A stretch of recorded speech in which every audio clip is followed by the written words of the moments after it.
Right. Courtesy of the candidates, they're all volunteers. They don't have to be here, they're not here to take crap, they're not here to take insults. I'm there for that. Let's start. I would suggest we start with the far end. The far left candidate. No, the candidate hasn't come yet. David Kurten. MEP. Right, 3 minutes? 3 minutes. We have the opportunity now, the Conservative Party are at each other's throats. The Labour Party has gone down the Swanee, it's run by a madman.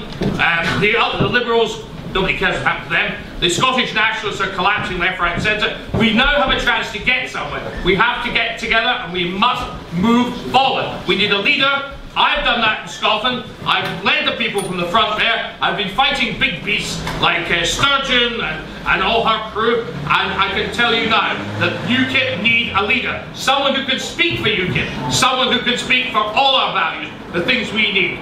Yeah. How's that? That's it. Right. Excellent. Well done.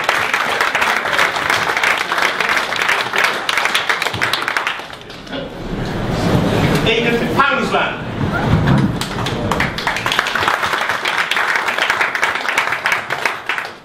I want to leave Labour and Conservatives to squabble over how to divide up the pie of national wealth, like two bald men fighting over a curve, while we concentrate on making the country rich. Thank you.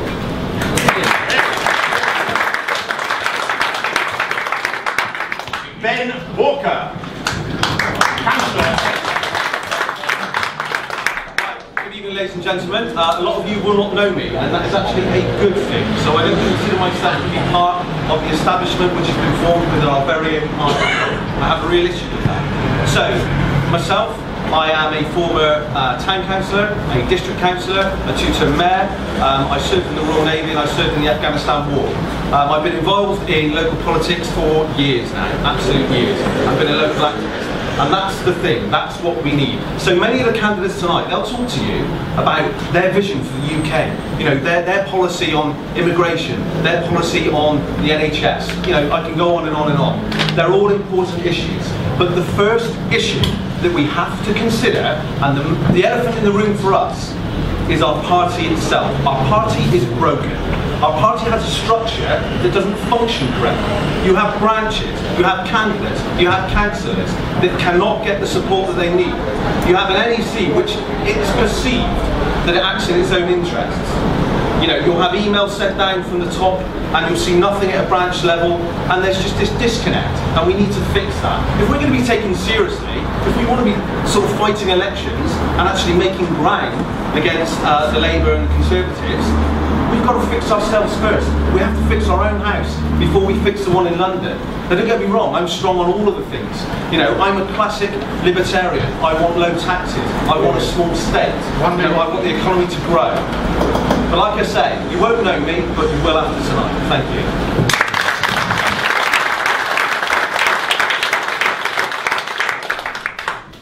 David Allen, who is aware that it's first past the post, not first to pass the post for this one. Thank you very much for that plug. Well, welcome everybody. Thanks for being here tonight. One of the questions that was never answered adequately in my view, and still hasn't been answered adequately, is what is the point of UKIP now? It certainly hasn't been answered to the satisfaction of our voters because they left us in droves. And it hasn't been answered to the satisfaction of our members. If you look at it, the only cliff edge involved in Brexit is among our members. The party is in trouble, but there's only one way forward. And really, and that is to present a vision to the people of the country with an intellectual clarity and substance. And so far, I've not heard anybody actually answer what that might be. One of the things that I'm passionate about is... Speak up, David, can you please? One of the things I'm passionate about is voting reform. So much so that I've designed a new voting system, and I'm constantly in discussion with various people on the internet about the rights and the wrongs of that. But I think the one thing we need to do is to get a group back to relevance is to take a major platform forward with the cooperation of other people who are of a like mind. Now, it's been mentioned before, and I would concur, this is really a watershed for you. In fact, over time, I think we should rebrand. Once Brexit is done, then the name doesn't really fit with what the party is, which is libertarian. Low tax, freedom, independence. But we have been associated with a single project, and we do not want to be associated with another single project in its entirety. So there is a way forward, and that way forward is cooperation with policies and an agenda that already has some support in the country. There are many things that need to be tackled. It's done much better from a position of strength rather than a position of weakness.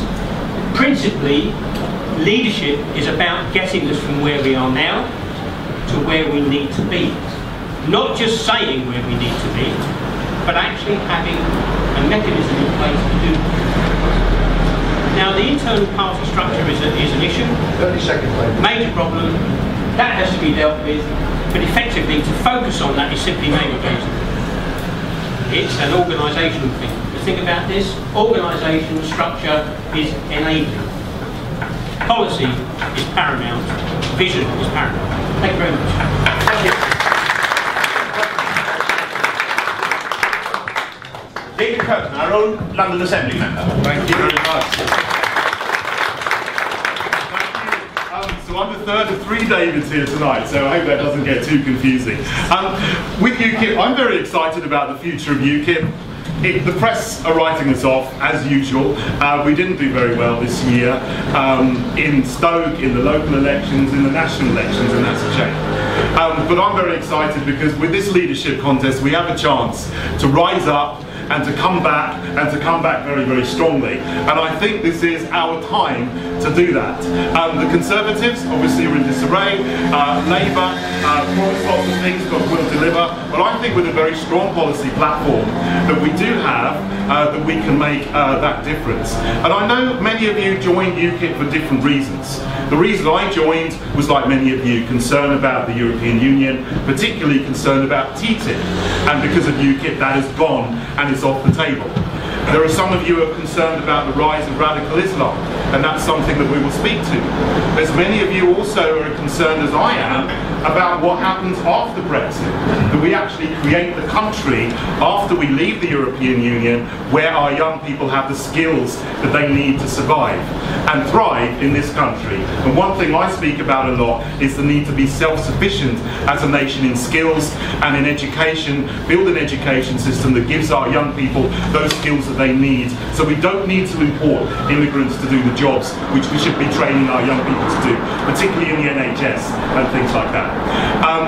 We also are a party that speaks to free speech, and I think there is an attack on what people are allowed to say in this country at the moment. I'm sure you all feel it, the politically correct culture of the political class, particularly on certain issues like talking about radical Islam. But also another thing that I see much concern about among families is the push to force schools to teach transgender education in primary schools and preschools.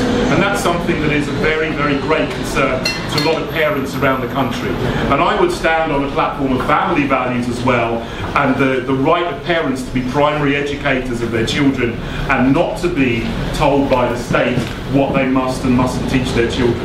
That's something that I think we can speak to. The Conservative Party are now following the progressive left in this, and it's an open goal for us if we adopt that as a policy and speak strongly on it. But to do that, of course, as some of the other candidates have mentioned, we've got to reform the party from the inside.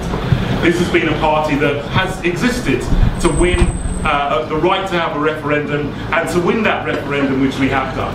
But now we need to move on, and we need to put the proper structures in place in the party. We need a press department, we need a fundraising department, we need a membership services department, we need someone to look after patrons, we need people in the media to look at the old media and deal with that, but also the new media and the social media as well. With all of those things, we can thrive and we can make a difference to this country, which I know you want and the country wants as well.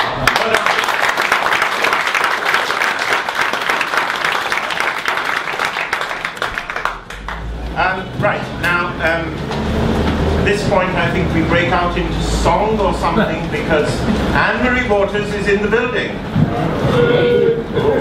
But it's going to be eating into her 3-minute talking time. Is she there? Right, if Bill doesn't mind standing in for Anne-Marie or something like that. Please go ahead. Anne-Marie, go for it. How does that go? Well, thank you. What a pleasure to have that honour.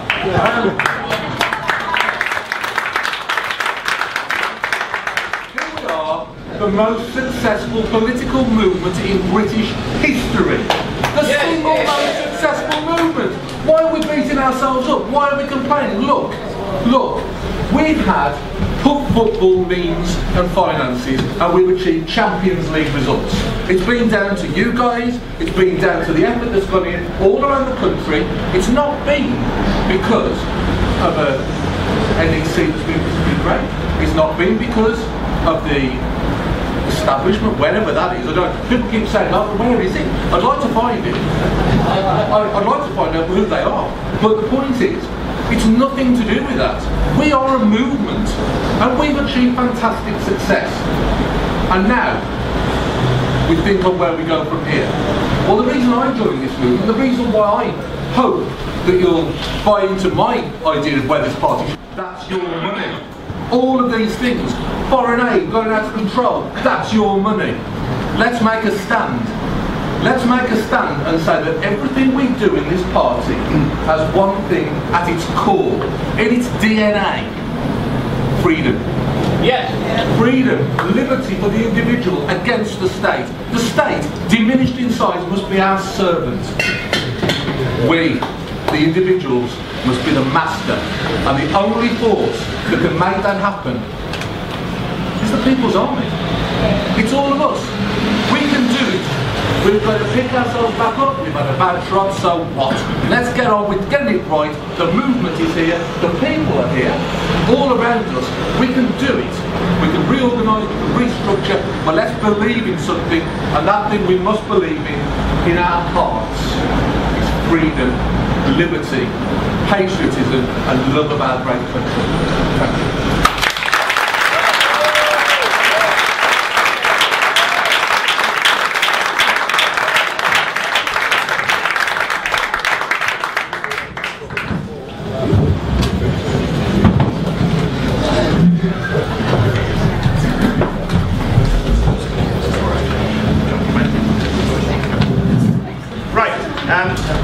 Because Anne-Marie needs a couple of minutes to get her breath back. John Rees-Evans!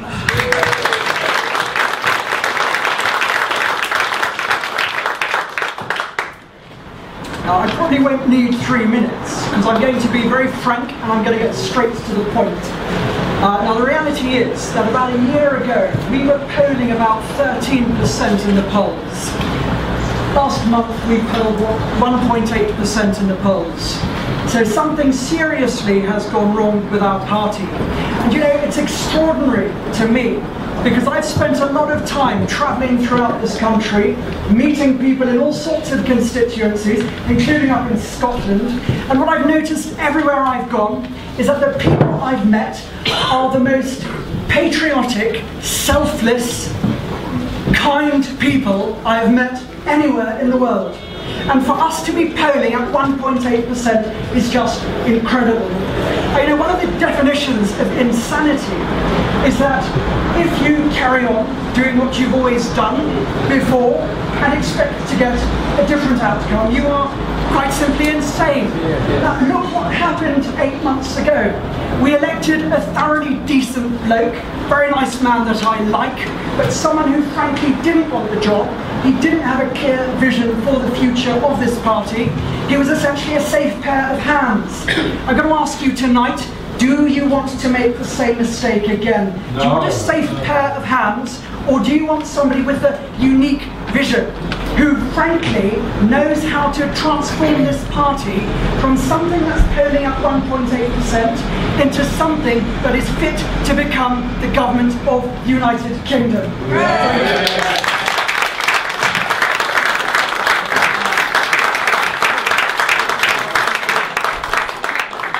Last but not least, Anne-Marie Waters.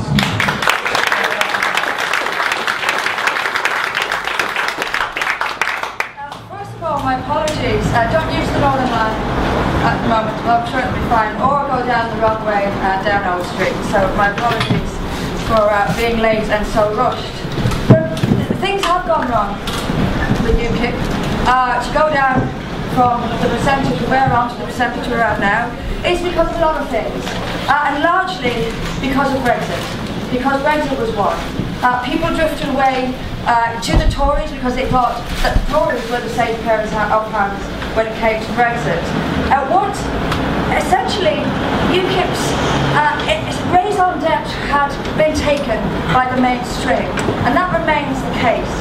Now, what we must do now is introduce real change, not just a debate about things we might change in the future, not a debate about how we govern ourselves. I think people are tired of talking and they want some real action taken. Now what we need to do is get back to basics. We need to clear away all the fog and start speaking in plain English again to the people who haven't been listened to for years. There are millions and millions of them. Sadly, there is still some intent not to listen to them. I suggest we do. I suggest we focus on the basics and on getting the basics right. What people want is a job, house, their kids to be safe on the streets, to have decent transport, to have police, to have law and order. That is what we must offer them within this society. It can't all be about international politics or even national politics. We have to bring it down to the streets. We want bobbies on the streets. We want kids to be safe. We want an NHS that isn't going up 400% in waiting times every year. This is what people care about. This is not political theory, but this is what people care about. But you've got to reach them. You've got to reach them.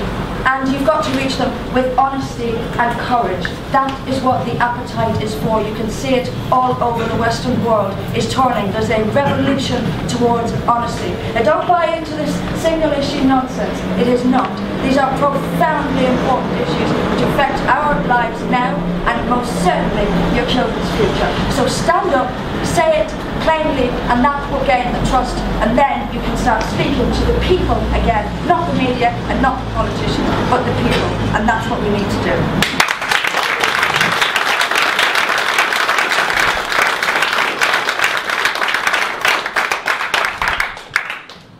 Right. Since we've had at least 15 people come in since we started, and one of them is a candidate, it behooves me to repeat the basic instructions. Well, you had your 3-minute speeches, now it's our turn. You will be given 6 tokens each. Each token is the right to take on a question.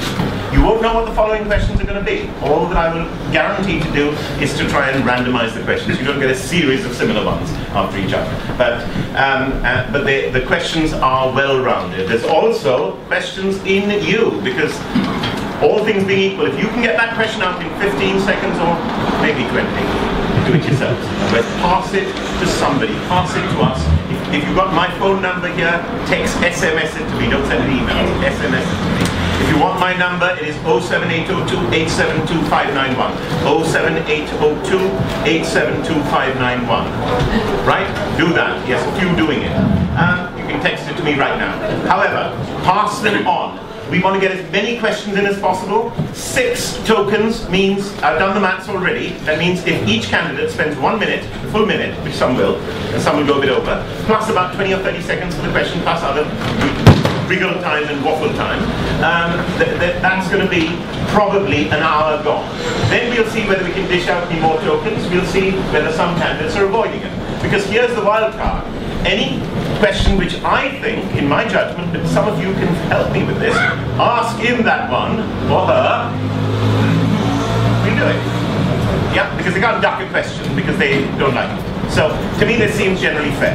Also, it's not what they expected, and all I can promise you, hand on heart, cross to die, none of them knew this beforehand. None. Yep, I don't do favourites, and if I got some of you like me, yeah, enough waffle. So, let's start with the question. Come on the floor. Quick question, 15 to 20 seconds here. Somebody. Here. Pat. People want jobs. I know what it's like. I've reached a certain age, and I keep getting displaced in the workplace by younger people. People want jobs. How are you going to make those jobs happen? Right. You want one, right? Come on. Right, okay. Go on. How are we going to make jobs happen? Excuse me, how are we going to make jobs happen? We have the opportunity for an industrial renaissance in this country. The policies and ideas of this party weren't put forward properly in the election. Cheaper energy, better employment rules, the chance for people to come in, and also a simple, civilised, points-based system to make sure that people don't come in mass numbers to close the jobs market. That's what we've got. We must focus on the economy, because the economy is the way for jobs, money, housing, education, everything else we need to keep. Would you like to add something? Because she said young people. Yeah. Right. How are you going to put the young... Displaced by young people. Yes. Being displaced by young people. For everyone. Yeah. For everyone. Even old people. Well, far from it. The point of the matter is, young people coming into the country, searching for work, displacing everyone. The point is we have to control that. If there is no requirement for that person to come in, they don't have a skill we don't have here, the point system will stop them doing it. But under my ideas for the economy, this party's ideas already out there, we have a bigger economy with more jobs and more money for everyone. We haven't solved it, we've not spoken about it, we get sidetracked. Let's talk about the great opportunity for a post-Brexit economic renaissance in this country. It would be wonderful. Let's sell it, let's be happy. Blue skies. Thank you, Bill. Now, who else wants to take this on? Right, John. Yes, so I think there are a number of things that we can do, but what I want to say to begin with is that I think that the way that we formulate policy should be joined up, it should be more holistic. So rather than just looking at one sector and making policies that apply to that, we need to look at different sectors at the same time. So for example, we need to look at education and we also need to look at industry simultaneously. What I see in the Welsh valleys is we've got a lot of youngsters who like doing mechanics, they like fixing cars and that kind of thing. They're not interested in an academic career. And yet the bias of our education right now is to push everybody into academics, because of course this government has the obsession that they want to keep everybody in higher education as long as possible so that they don't become an unemployment statistic. What I would like to see is pushing hard this policy at around about the age of 14 years old. The parents consult with the teachers and say, look, frankly, our child, he's not interested in academics. Thank you. Right, next one. Good. Thank you. 63% of households in the UK receive a benefit, and welfare spending has increased by 50% since 1999. We spend £250 billion a year roughly on welfare. Now, I think that one of the main things we can do is reduce that encouragement of non-productive activity. We have an unproductive economy. And in our previous manifesto, we talked about our desire to balance the books, so we're apparently slightly off. And we need to make it smaller, not just a little, but a great deal. I also think that we need to take some of the burden away from people who are productive. So, for example, employment regulations, I would like to see 80% of those done away with. We spend approximately... And you're not going to spend any more time on it, eh? Thank you so much. Excellent point, perfectly ended. Thank you, Aidan. Anyone else want to take it? You don't have to take these questions, yeah? You want it? This is a great question because it brings us to bread and butter economics, and again what we need to start getting right are the basics and the bread and butter issues. The first thing we have to do as a matter of urgency is to rein in the welfare state so we can reduce taxes and get people spending again. This is basic economics. I want us to stay a small business economy. These are enormous employers. They keep standards high. I want us to encourage them. For example, by cutting back regulation and taxes on high streets. This is the role effect that you get. Encourage innovation, encourage creativity, encourage entrepreneurship by stopping strangling people. And of course, when we get out of the EU, we get a fresh start. We can have as few, we can start getting rid of those regulations, start reining in the waste in the welfare state so we can lower taxes and regenerate small business economy. This is bread and butter stuff. If we get those basics right, jobs will start to lower. David Allen. We have a number of systemic failures in our society. One of those is employment, where we have created a low-wage economy where people cannot earn enough money to live, yet they are. Now, we know that Brexit creates a great opportunity.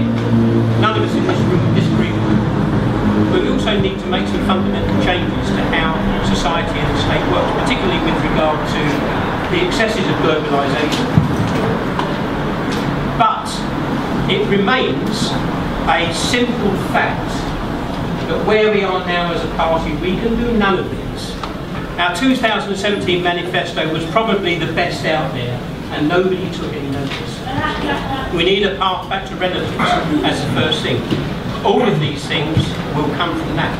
But we need an economy which is growing GDP per head and not just GDP. Because that simply is an extra bottle of milk. From 7 million people coming to the country. 7 million of them indeed. Correct. Now, lots of you using up tokens fast. Do you want to use yours, one? Yours That's right. Yeah, all right, quickly. I'm a businessman all my life. I've created jobs. I know what it's like to do that.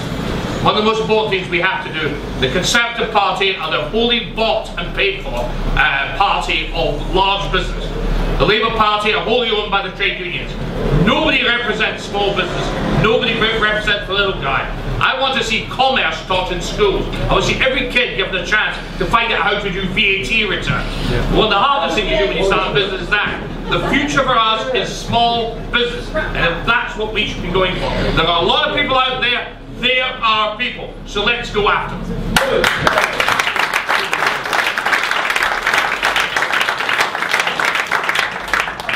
And I won't use my question, my token on it. So, I have one now. It comes from Enfield and Haringey. It's a loaded question. Most of these are. Direct democracy. There was an experiment before, and I'm going to break my own 15 seconds rule, sorry. You have to know the background. The NEC tried an open forum to discuss things. It broke up because of libel, defamation, all sorts of horrible slander, attacks, and so on. They had shut down a forum. Direct democracy, key to it working is we discuss the policies in a forum, members only. But loads of our members are infiltrators, as we have infiltrators. Sorry, my Conservative Party membership card slipped a bit. Yeah? So we all have them. So how could direct democracy possibly work if the forum can't be open for free discussions? Now, you can use your tokens, but I tell you what, if he doesn't use this token on this one, I can think of one candidate who's going to get it, so it might be smarter not to use your token on it. However, you want to use it anyway. Great. John Rees Evans. I'm sorry I've got so little time, so I'm going to talk very quickly indeed. How we prevent random policies that are incoherent is precisely by utilising the talent we have in the party to direct the process of policy making. I was incredibly impressed when I went to the Institute of Economic Affairs and I saw the kind of work that Bill is doing with various other MEPs and whatnot, inviting experts from all over the country to come and deliberate and to debate policy. I would like to see the leadership leading in that capacity, but feeding in these policies into the direct democracy system, so that all of these people, these experts who think they often know much more than we do, and sometimes they do, understand that the onus is on them to convince us, the members, using the concept of democracy to go along with them and advance those policies to national level.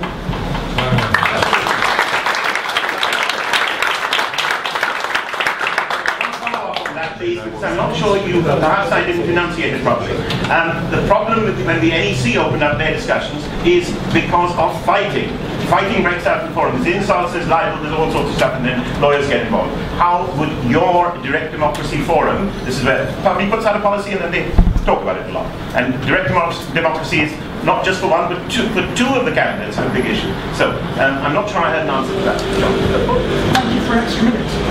So yeah, ultimately, whenever we're debating anything, people become impassioned. I'd far rather see a situation in which people have differing views and want to debate about it, and sometimes will inevitably insult one another, but it's a simple matter. Forums are moderated. And what I would say at the outset is that when I created that proposal that went to Paul Nuttall, I stipulated two prerequisites prior to implementing direct democracy within the party.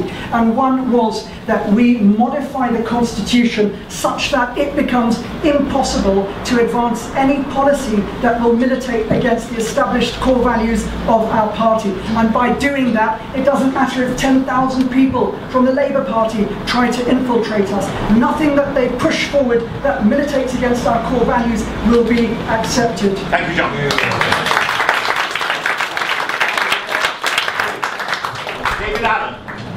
Now, I am a Democrat and I'm a supporter of democracy, and direct democracy does have a place, but like most things, the devil is in the detail. I mean, there's a great quote about direct democracy. It's a wonderful way people get what they want. That's also its biggest disadvantage. So it depends on how that's going to be implemented. Firstly, one of the other critical things in this country is that we do not have a fair representation in our legislature at all. It is hugely artificial. It polarises politics to an enormous degree. We saw that in the last election. So, the way, back to the question, how do you prevent this from happening? You need to have rules about it. It can work. It seems to work quite well in Switzerland, where they've used it for quite some time. It does mean more referendums. I'm in favour of referendums for major issues, but it's a good thing. Thank you. Thank you, David. And then David Kurten. Again, direct democracy sounds great in theory, and part of my policies are to have more say from members. We need to put into place a process where members can have more say. But even the discussion about it now is complex. And how are we going to sell that to the electorate? How do you involve the electorate in these discussions about complex political issues? There will be endless arguing, endless bureaucracy, frankly, and it will be almost impossible to sell to the electorate. I don't think the people want to be the government. I think they want to elect a government they can trust and let them get on with it and only call on them for really fundamental matters and get on with the job of leadership, the job they elect us to do. I would, however, want us to push proportional representation for greater fairness in Parliament, but I don't think people want to be involved in politics all the time. I think they want to elect us to get on with it. You want us within UKIP to operate direct democracy. I've understood you don't want it to be out there. You want the government to govern. What about within UKIP? I'm not clear. I want us to have a clear. This is one of the first things we have to do, by the way, after the leadership election, is sort out the format and the running of this party. That and a Brexit strategy is day one, as far as I'm concerned. It's how we organise this party. All over the country, people complain constantly about having no access to the leadership. These things we have to deal with. Thank you. Now, Ben Walker put his hand up a bit later, but he hasn't had a go yet. And David Kurten now hasn't. But David, you're storing your white man. Ben. I did it earlier, you just didn't see me, really. I'm sorry. This is UKIP, we don't do something. I know. Right, so, direct democracy. I am a huge supporter of that, a huge advocate, but that has to be within our party. And for it to work, we have to change our structure. Our policy making, previously to kind of, the elections that have passed, they've not been about what you guys kind of think. You've had no input in our policy, and that's the first thing that we need to change. What I would like to see is that branches, regional chairs, county chairs, have some sort of seat within, say, it could be the NEC, or some sort of overarching committee whereby you, as branches, can discuss things. You can hammer out policy, that can get passed up through the hierarchy, through the structure, and then it hits the top.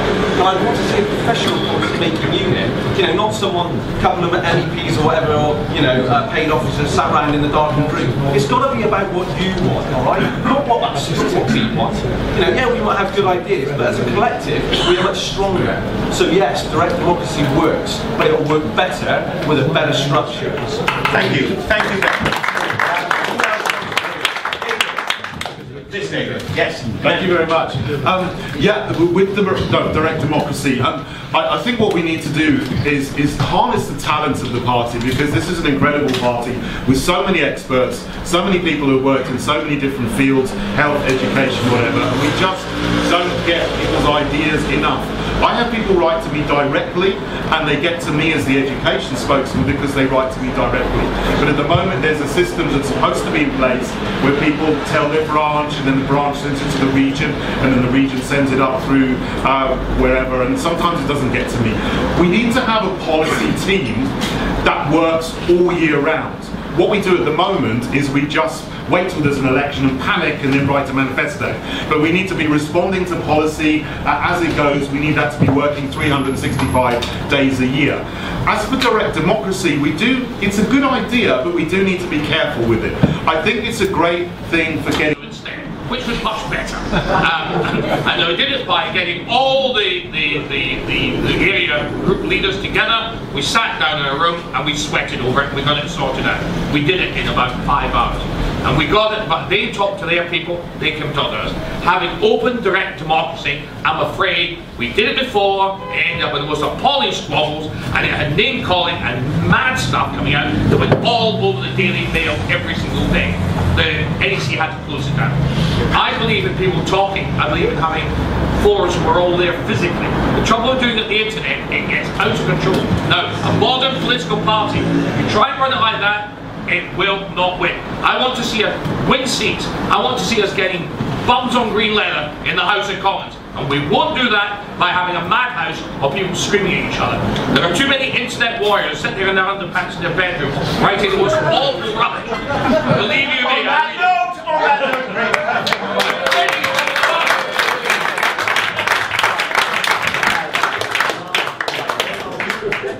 New question from the floor. Okay, thank you very much. Nick McGough isn't present tonight. He's asked me to ask a question about transparency and funding. Do you think that the MEPs and the Assembly members elected on the party list should provide financial support to the party, and if so, how much? And do you think it appropriate for these people to be employing siblings and partners? Thank you.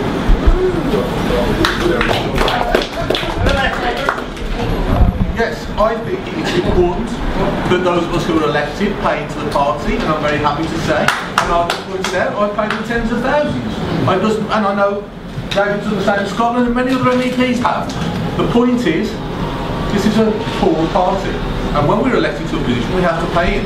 The problem I have is when people say, oh, we've only paid this much to the central party. How about the regions? We keep regions running, we throw money at it, we self-fund our own elections, we don't get anything back from that. And quite frankly, I think it's a disgrace when people are putting money into the party for people to try and make political points out of it. Let's look at the ones who don't put a penny in, let's find out who they are. And I think you might be very interested when you do find out who they are. Many of us put in a hell of a lot, we're very happy to do so, and we throw everything we've got at helping this party and our local activists, as well as paying for excessive salaries and crazy lifestyles in London at head office.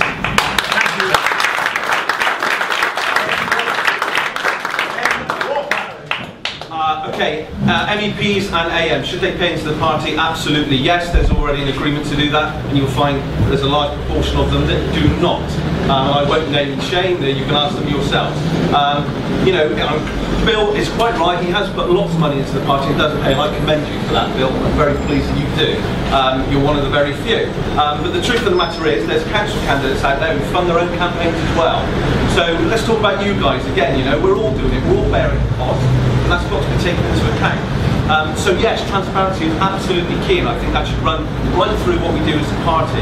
You know, for us, it's worse than any other party because the spotlight's on us, so we've got to be better than that. Should staff be employed? No, it's should siblings, partners, spouses. No. Why not? No. Why not? We're not allowed to. Which one is it? Am I allowed to? Yes, you're an MEP. Just as a point of clarification that's been asked, in the European Parliament rules, if it's a sibling or a spouse, you're not allowed to employ them on your team. That's the European ruling. It's against all. But it doesn't apply to assembly. Yes. Anyone? Everybody. David Kurten. Yeah, thank you very much. I just need to correct something that Ben said. He said there's an agreement in place for MEPs and AMs to give a certain amount of money to the party. That isn't so for the London Assembly. I don't think it's true for the Welsh Assembly either, but it might be true for MEPs. MEPs earn quite a lot of money, so Bill gives to the party, that's fine.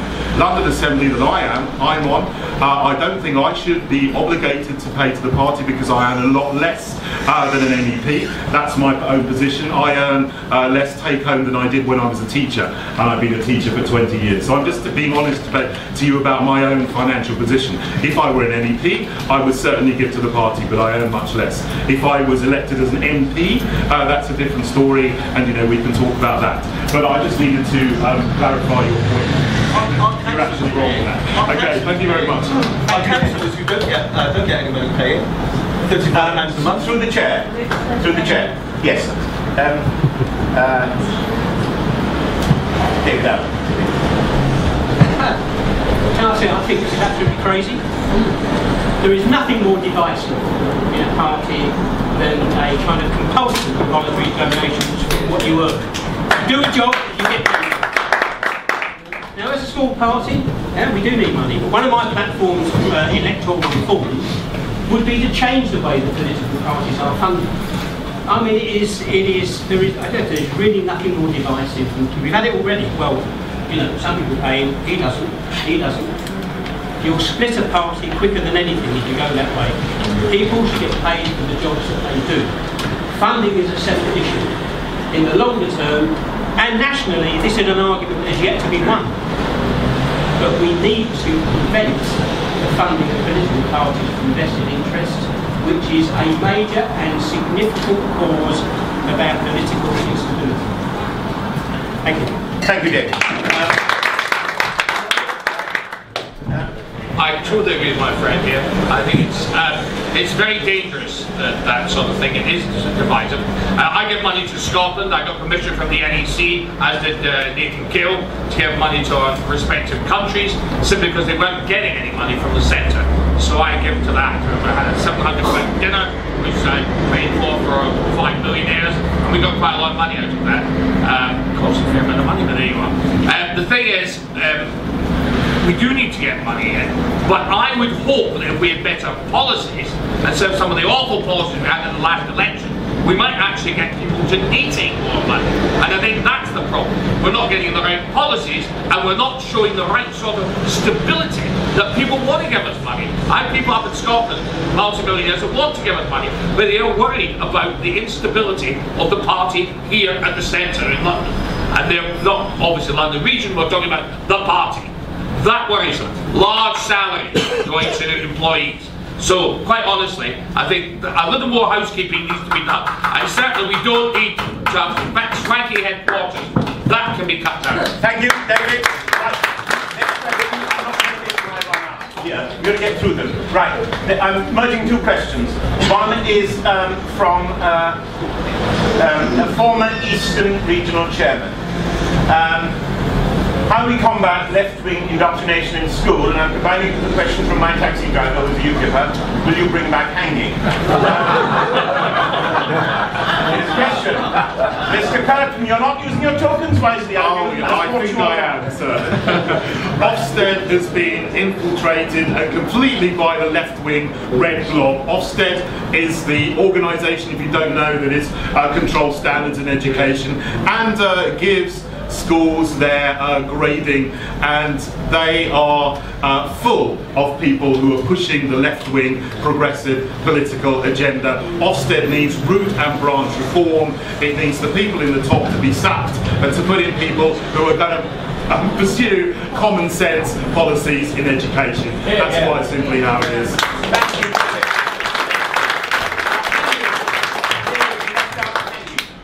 The hanging. Mr. Colbert. In Scotland, UKIP had its biggest victory in stopping the Named Person Act, which I think it was the European Court of Justice said was almost a fascist piece of legislation. It meant that every home in Scotland had a commissar to make sure that people brought up their children the way the state thought they should be brought up. UKIP were instrumental in stopping that. It kicked up an enormous hoo-ha in Scotland. So I'm all for that. I think we've got to stop left-wing indoctrination. I think he does a good job on that, and he speaks well on that subject, and I think we should do that. On hanging, well, I have no moral problem with hanging at all. None whatsoever. But, here's the big but. They stopped sending people to Australia and hanging people in the late 18th century and the early 19th century because juries refused to convict. Now I think the problem with hanging is there are so many vegetarians, ruritarians, all sorts of people with all sorts of views that do not want Venezuelan-based government, how will you stop it? China. Please go to Venezuela, because then we're returning to something more capitalist very shortly. I think what we need to do is we need to take on the Labour Party. We need to take on the normal people of the Labour Party who do not believe in a socialist nirvana, or even people, working class people, who feel that the Labour Party is their home.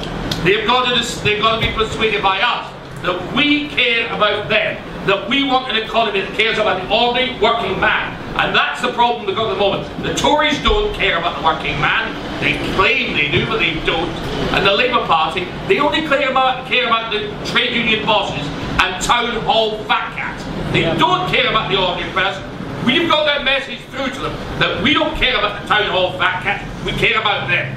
That will get people coming over to us. That will destroy the Labour Party. Thank you, David.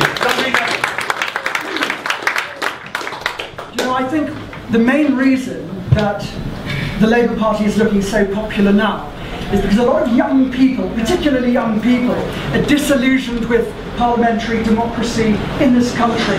You look back over the last 3 general elections, 2 out of 3 of them you've had hung parliament, and the only one where you haven't has essentially been because the people wanted Brexit. What the people are experiencing is massive frustration with the fact that parliamentary democracy is not capable of delivering to them what they want. I want UKIP's raison d'etre to be that organisation that imposes the will of the British people on the government. Once we reconfigure ourselves in such a way that if people join our party, they will know they have the means to make the government their servant, the popularity of Labour will dwindle and people will come across to us, following the rebranding and all the kind of dissociation, the negativity of the past. Thank you.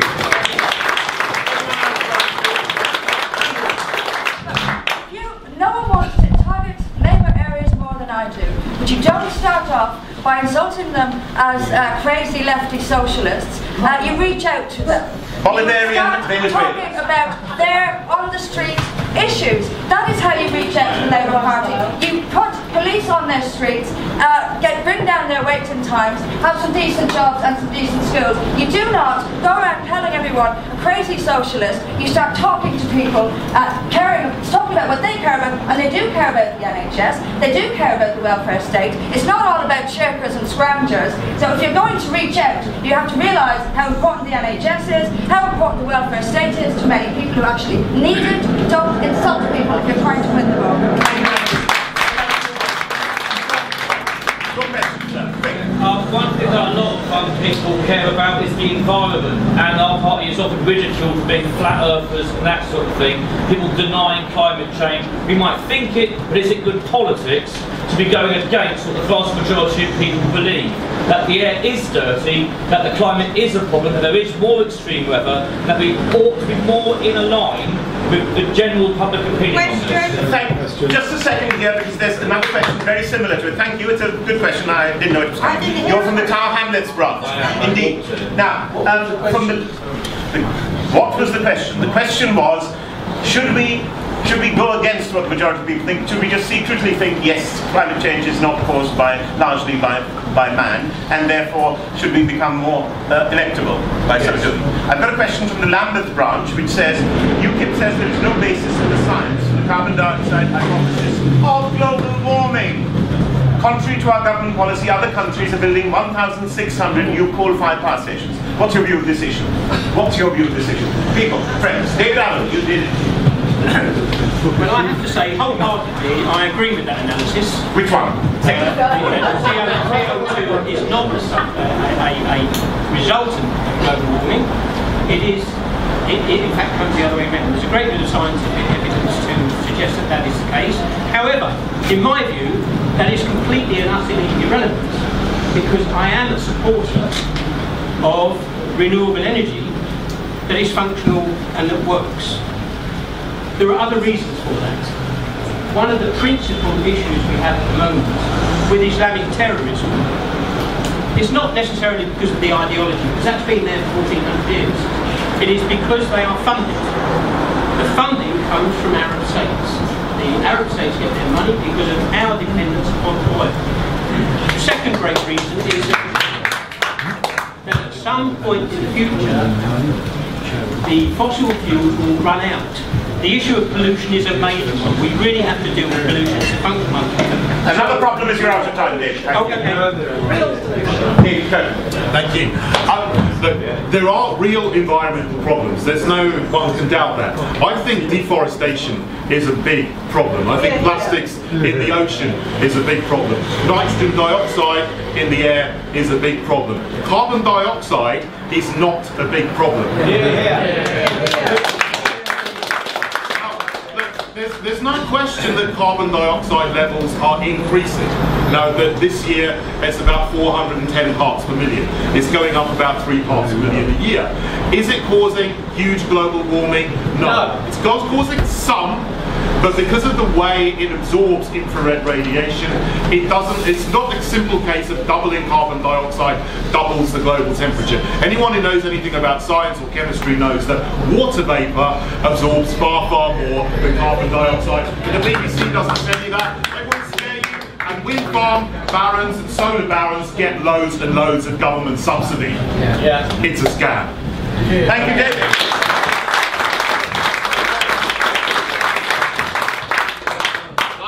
Fan of wormeries and making compost, like Monty Don and baking, all that sort of stuff. I'm very green in myself, and most of my colours are pre-war.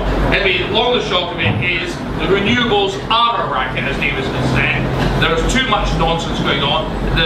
It's quite clear there's to make people rich at the expense of pensioners not being able to put the third power and the electric fire on.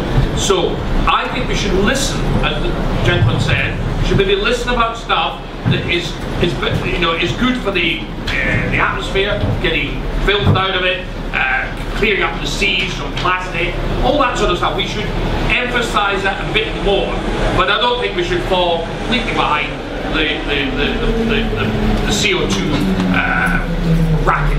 But I do think we should listen and be more better in dealing with that. We need to change our policy a bit. Thank you so much. Perfect timing. Anyone else want to take it on? Aidan, you are trailing right now. You've only answered one so far. It's up to you. The gentleman asked about the politics of it. And the politics are the Green Party is a very weak party. UKIP plus the Greens are not going to seize power. The Greens are not the people we should be focusing on. Yeah, very interesting.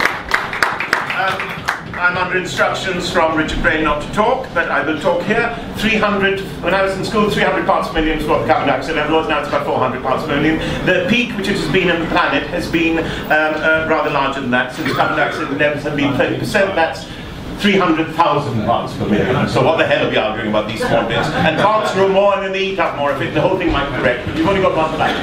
Anyway, so political discussion, not a science one. I want to move on to another question. If I may, and Stuart Agnew is shifting around very shiftily. Thank you, Chairman. No partisan questions. Will any Will the new leader address the fact that 100,000 cases of FGM have not been prosecuted despite the fact it's against the law, and that our schools, our mosques and our prisons, we are seeing people being radicalised to hurt people in this country? What are you going to do about it?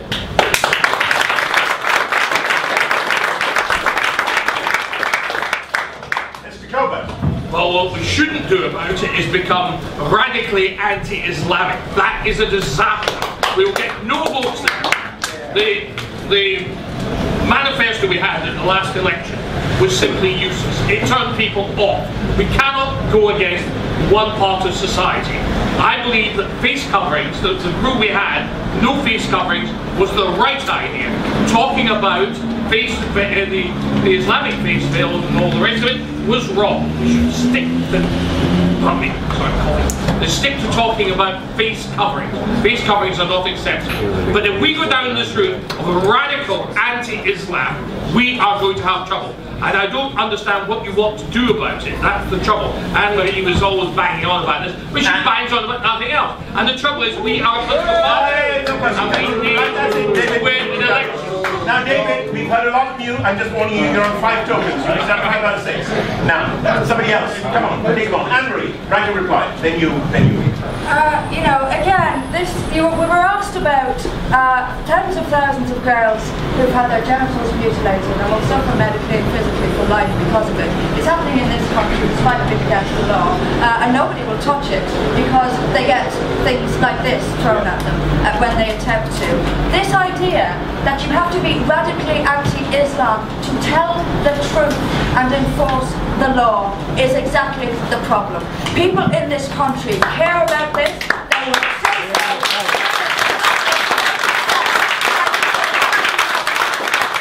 And what we will do is enforce the law. We have hospital units in this city where people are taken, dedicated to the medical aftermath of this horrific crime. If they can go to hospitals, then we can know who they are and we can start arresting them. We can start jailing them and deporting them. With the mosques, we know our mosques who are preaching this stuff. They are breaking the law. Now, some people may think undermining British authority and undermining the law is not a big issue. I think it's a huge one, and a million. As is the talk.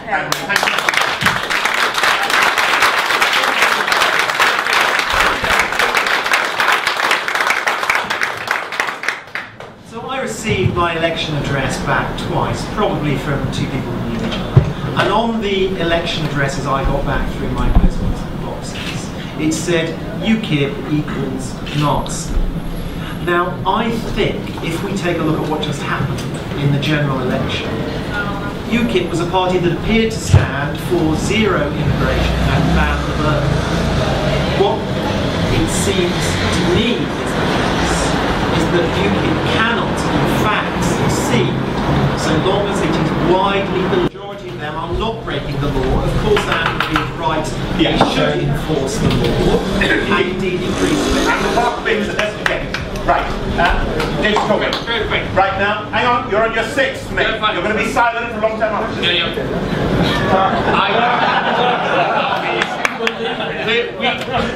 I am for enforcing the law. I don't believe there should be any Sharia law or any other law than the law of the Queen. That is the law of this country. And quite frankly, I do not think we should be, well, put it this way, we cannot enforce the law we already got. Why don't we get them to enforce the law we already have? That's the point. That's the point, David. Let's get through that. We don't need the extra laws.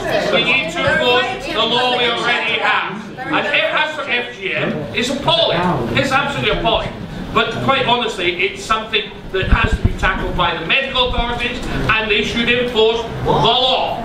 But we don't need any extra laws against Muslims in particular. Thank you. Now, we're going to. You have got 2 in hand, Henry. You you're behind. You're lagger. Yeah, go ahead. Okay. So once we got Brexit and we could no longer use that as our appeal, it seems to me like what the party did was they shifted towards this integration agenda. That's our most conspicuous raft of policies that were put out. And they were quite aggressive, some of them were quite sensible. Of course we had things like looking up little girls' skirts, and frankly if I were a Muslim and my little girl went to school and told me that they had looked up her skirt, I would be incredibly angry. It would actually induce me to move in the direction of radicalism. Now, what I want to say is the concerns that Anne-Marie raises, I absolutely share. The issue I have is that why on earth are we just marginalising Muslims? I used to have 83 Maasai living in my garden. They were animists, and most of them you do FGM on their daughters. So it is not just about Muslims. I've had 300 Muslims working for me. The vast majority of them were decent people, but they've got to obey the British law and respect our values. Their slaughterhouses have to be held to the same account as ours do.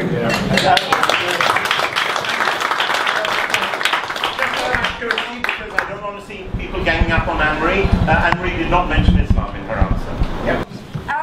The Nazi slur that everyone is so afraid of, why then am I being described in national newspapers as a Nazi? There were lies then, there were concerns about immigration weren't racist, wanting to get out of the EU wasn't racist, and talking about a religion isn't racist. And to pretend that there's no specific issue here is that exactly the kind of dishonest nonsense that the public is sick and tired of. There is an issue with this religion in particular. It is global and it's in this country, and we have to say so. And all this nice talk about enforcing the law, all talk.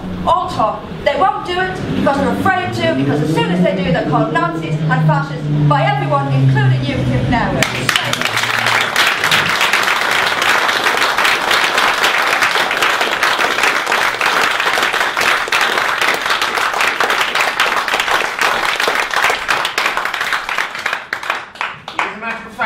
That the most populous country in Africa is Nigeria. In Nigeria, only 2% of Muslims, the Muslims make up about 40% of the population, practice FGM, while nearly all Christians there do. So this is, I agree to disagree on this too, actually. However, Anne-Marie Waters makes a very valuable point. Why aren't there prosecutions?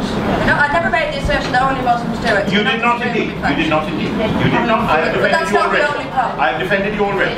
Now, people who are behind on the tokens, Ben Walker, who has a lot to say, I'm just telling you, use them wisely, they carry forward. Right, now I've got another question which comes from the organiser, so we all better clap the question as well. Don't get any more organising. It says, as a candidate during the last 2 general elections, he too heard criticisms on the doorstep that we're a single issue party, wasn't Islam then, or this, which only seems to have negative policies. Can you give us an example of positive policies, not things we don't want to do, but things you want to do, and don't just try and please negate the negative. Ben, because you're behind. Are those oodles? So to start with, let's scrap foreign aid. Let's get rid of it. Let's get rid of it. There's money to be saved there. The department that exists already, well, that can be taken up by the Foreign Office. Yet, we keep a small pot of money, which will help out in times of disasters in countries. I'm not saying we don't help people. All I'm saying in foreign aid is if we don't give a country a welfare payment, we don't keep them impoverished.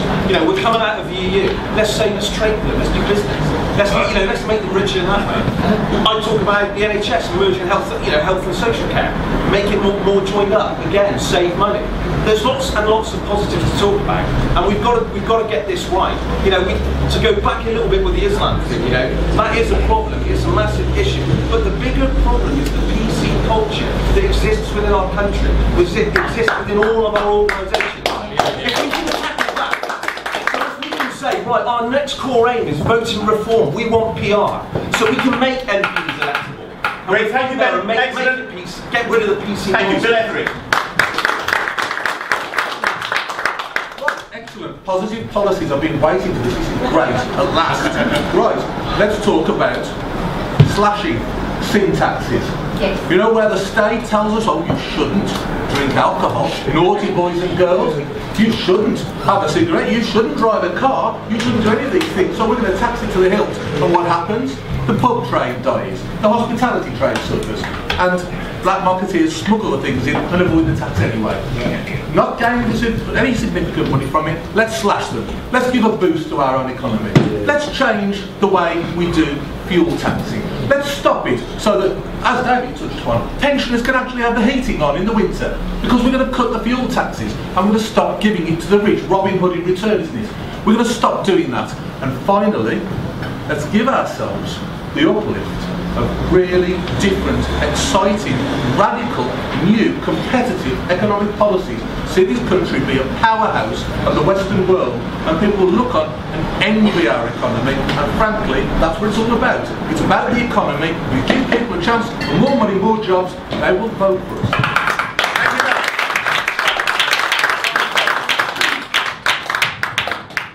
Anyone who's had a moment to have a glance at our Constitution will know that it says there very clearly that no foreign prince, person, prelate, state or potentate hath or ought to have any jurisdiction, power, superiority or authority within this realm. So how about this for a policy?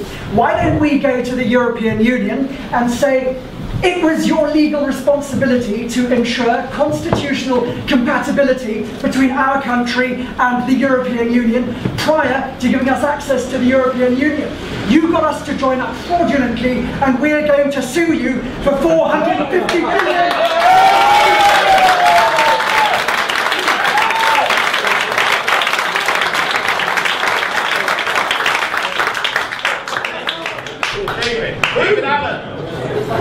That was great, wasn't it? But it won't get us elected to anything. Let me introduce a tinge of reality. At some point in the future, there will be a Labour government. Because there always is. It always happens. It doesn't matter what their policies are, who their leader is. At some point, the British election will swing and there will be a Labour government. And there will be nothing we can do about it unless we make a move towards relevancy. We cannot just sit and wait for Brexit to go wrong. So policies are great, but we have no influence on policy. The major party now is to unite, to move forward with an agreed agenda. And the first thing we need to do, because why this which is Tory Labour, Tory Labour, Tory Labour forever and a day, and jump from one ideology to another ideology, which actually drags us backwards, is because we have a voting system which is completely and totally unfair and archaic. Not just the way we elect members of Parliament, but when they get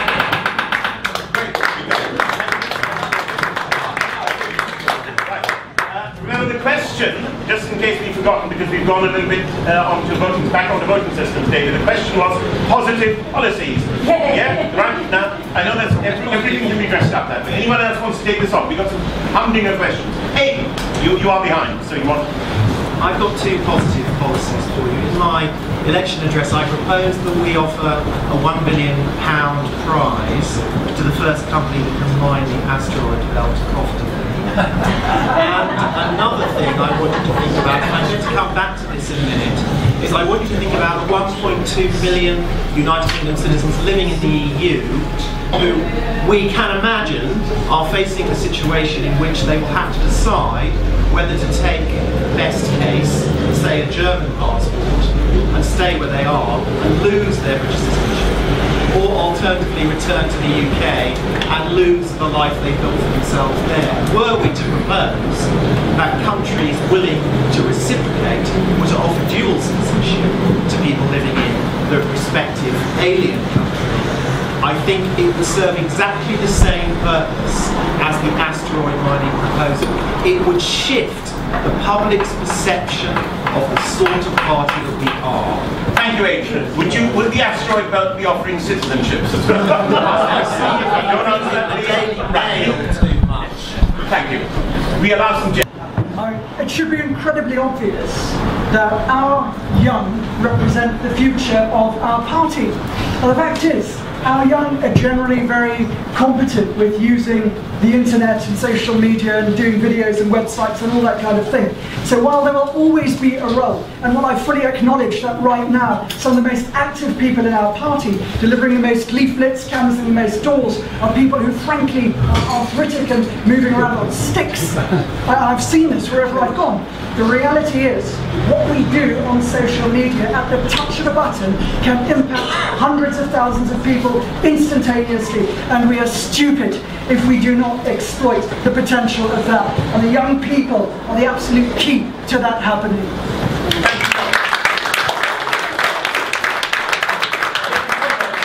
No! You six. Let the others use their first. Hey. So the proportion of the very young who voted Labour doubled between 2017 and 2015. Now, I think a lot of people, if they were thinking about going to university, would be tempted to vote Labour if they had been offered £27,000 for nothing. And I don't think the way forward for a party is to be sectarian, to appeal to particular segments of society. Talking about young people in general, the question should not really be what can the government do for them, or indeed any other section, but rather what they can do for the country, to quote the American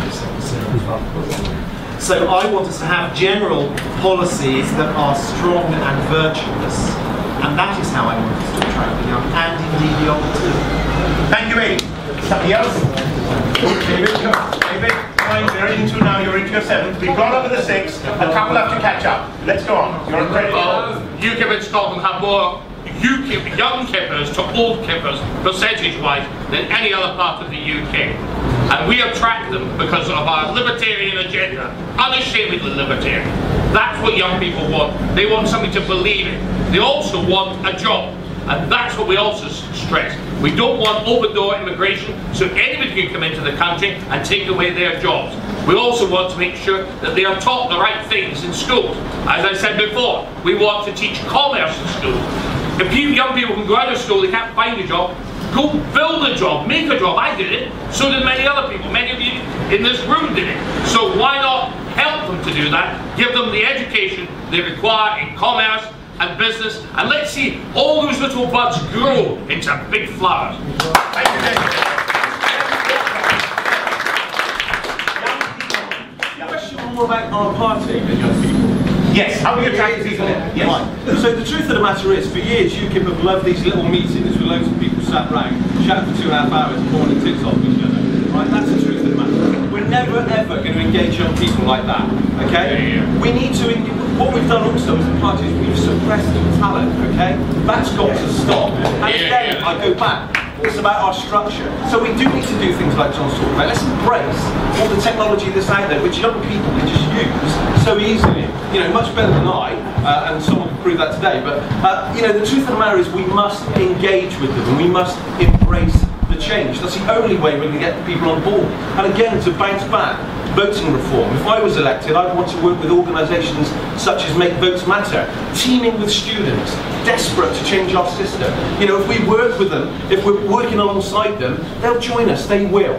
You know, if we can show that we, and demonstrate that we're a good partner, we're working for the right things, they will come. But we've got to change. Thank you. We've got lots of new questions coming in, and some from the floor. Sir, you wanted to ask one? You've got one. Yes, yes, sir. In person, so you wrote that. Go ahead. It's not my question, and I'm a devil's advocate now, actually. Can I speak up? Sorry. I'm Freddie Reed. I'll do it. Sorry about that. Many working class people have left UKIP and turned to Labour with concerns about the economy. Would any of the candidates consider some responsible and moderate increases in taxation? Leverage. Never, never, never. The only good tax is a dead tax. Play this establishment game of hiking up taxes. Oh, you've got something. Oh, I see one free jelly on a Wednesday. Don't worry about it. We'll put tax up. We'll give you all a freebie. That's Corbyn's game. We're better than that, right? What we're about is the way you get working class people back is quite straightforward. And I'm going to surprise you now, because you might not tell from my accent, but I'm working class. I know it's hard to believe. But what working class people want is the ability to earn and work and get their families some form of prosperity. They want to know through their whole own hard graft, endeavour and effort that there's a chance for some kind of meritocracy in this country. That's what the working class want. I sit in meetings where people say, I wonder what the working class would think of this. Ask them. They want an opportunity to better themselves. Don't patronise the British working class. It's the British working class who won 2 world wars and got us where we are today. Thank you.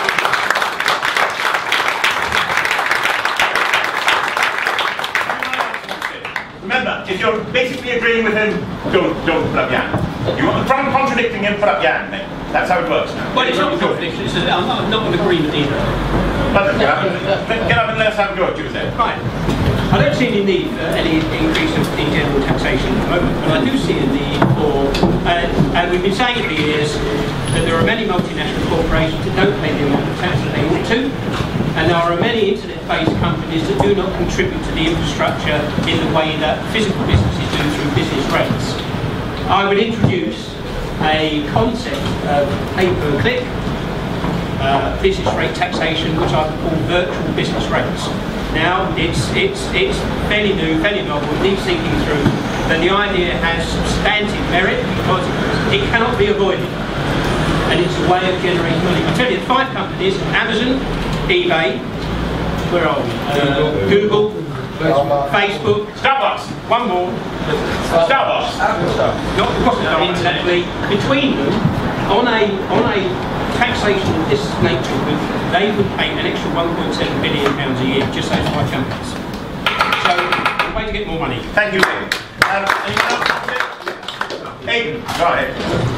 Well, I disagree with Bill only in the sense that I would dismantle the state a great deal more radically than I think Bill would. I'm going to disagree also in a minor, but nonetheless, relatively minor, but nonetheless important way, namely exemptions. There are exemptions from tax, and some of these create distortion that are very damaging. For example, if you sell your primary residence and you haven't let it out, simplifying, you are exempt from capital gains tax. This has been true for more than 50 years, and it has sucked capital into unproductive housing. Were we to end that exemption, not only would it tend to reduce the price of housing, which some would argue is a good thing, but in a gradual way, over time, as people took the decision whether to sell or not in the light of it, but it would also bring in £15 billion a year, which would not be a trivial contribution to the terrible problem we have that we are going bankrupt.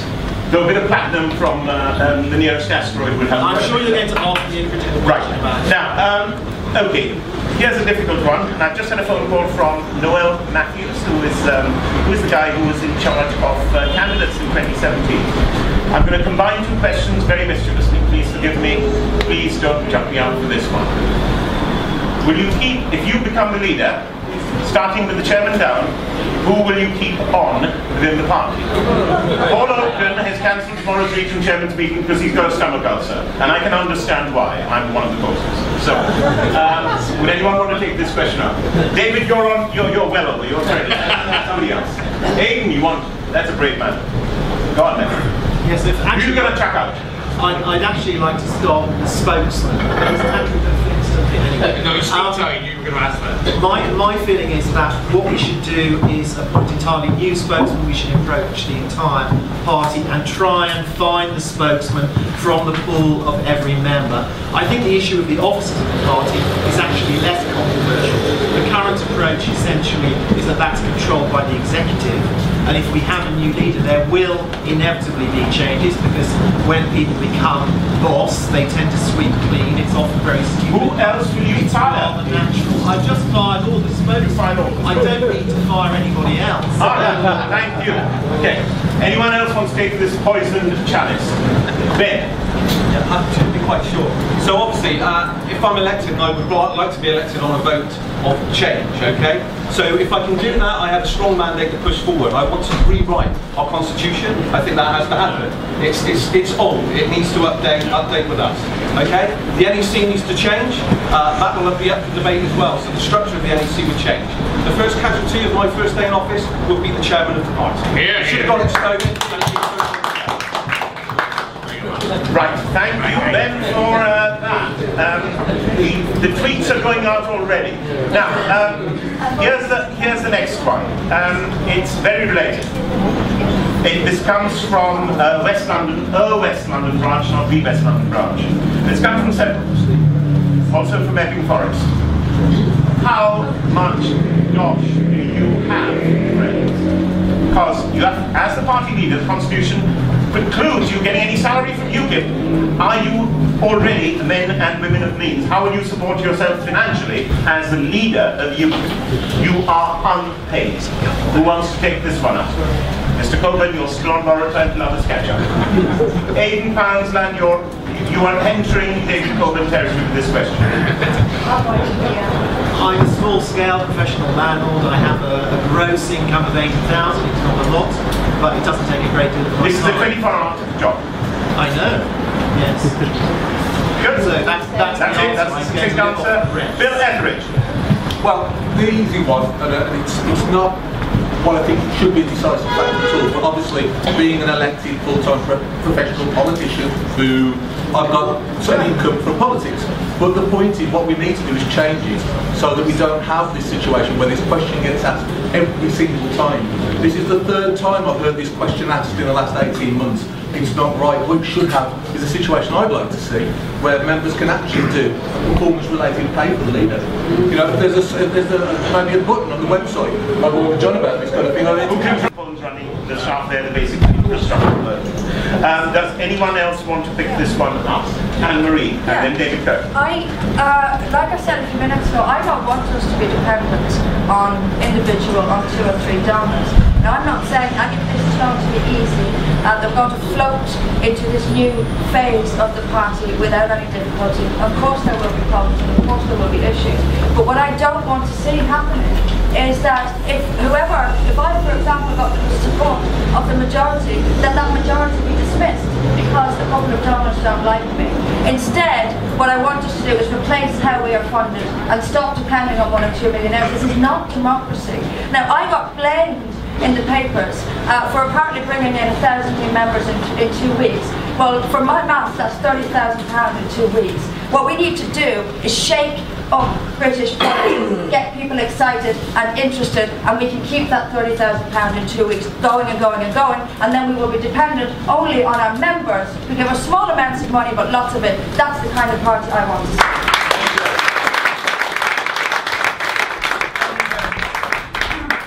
Thanks very much. David Kurten there. David Kurten up. Okay. So thank you for the 7th question. 7th question. Okay. So I think we need to do a number of things. You know, in business, you always have people who have very little experience of business wanting to spend more money on this, that, and the other. First thing one needs to do is work out where we can cut money. I was horrified to learn that it looks like we've just renewed our rental contract at the cost of something like, well, £56,000 a year for Lexstrom House today. And this is because we have this obsession about unnecessarily using old school methods. Doing things on paper when we could do them instantly and virtually free of charge digitally. Do you know, for us to change one thing in the Constitution costs us about £34,000. If we shifted everything to a predominantly electronic format and had representatives around the country who liaised with those who didn't have access to the internet, we could do it almost instantly at almost no cost.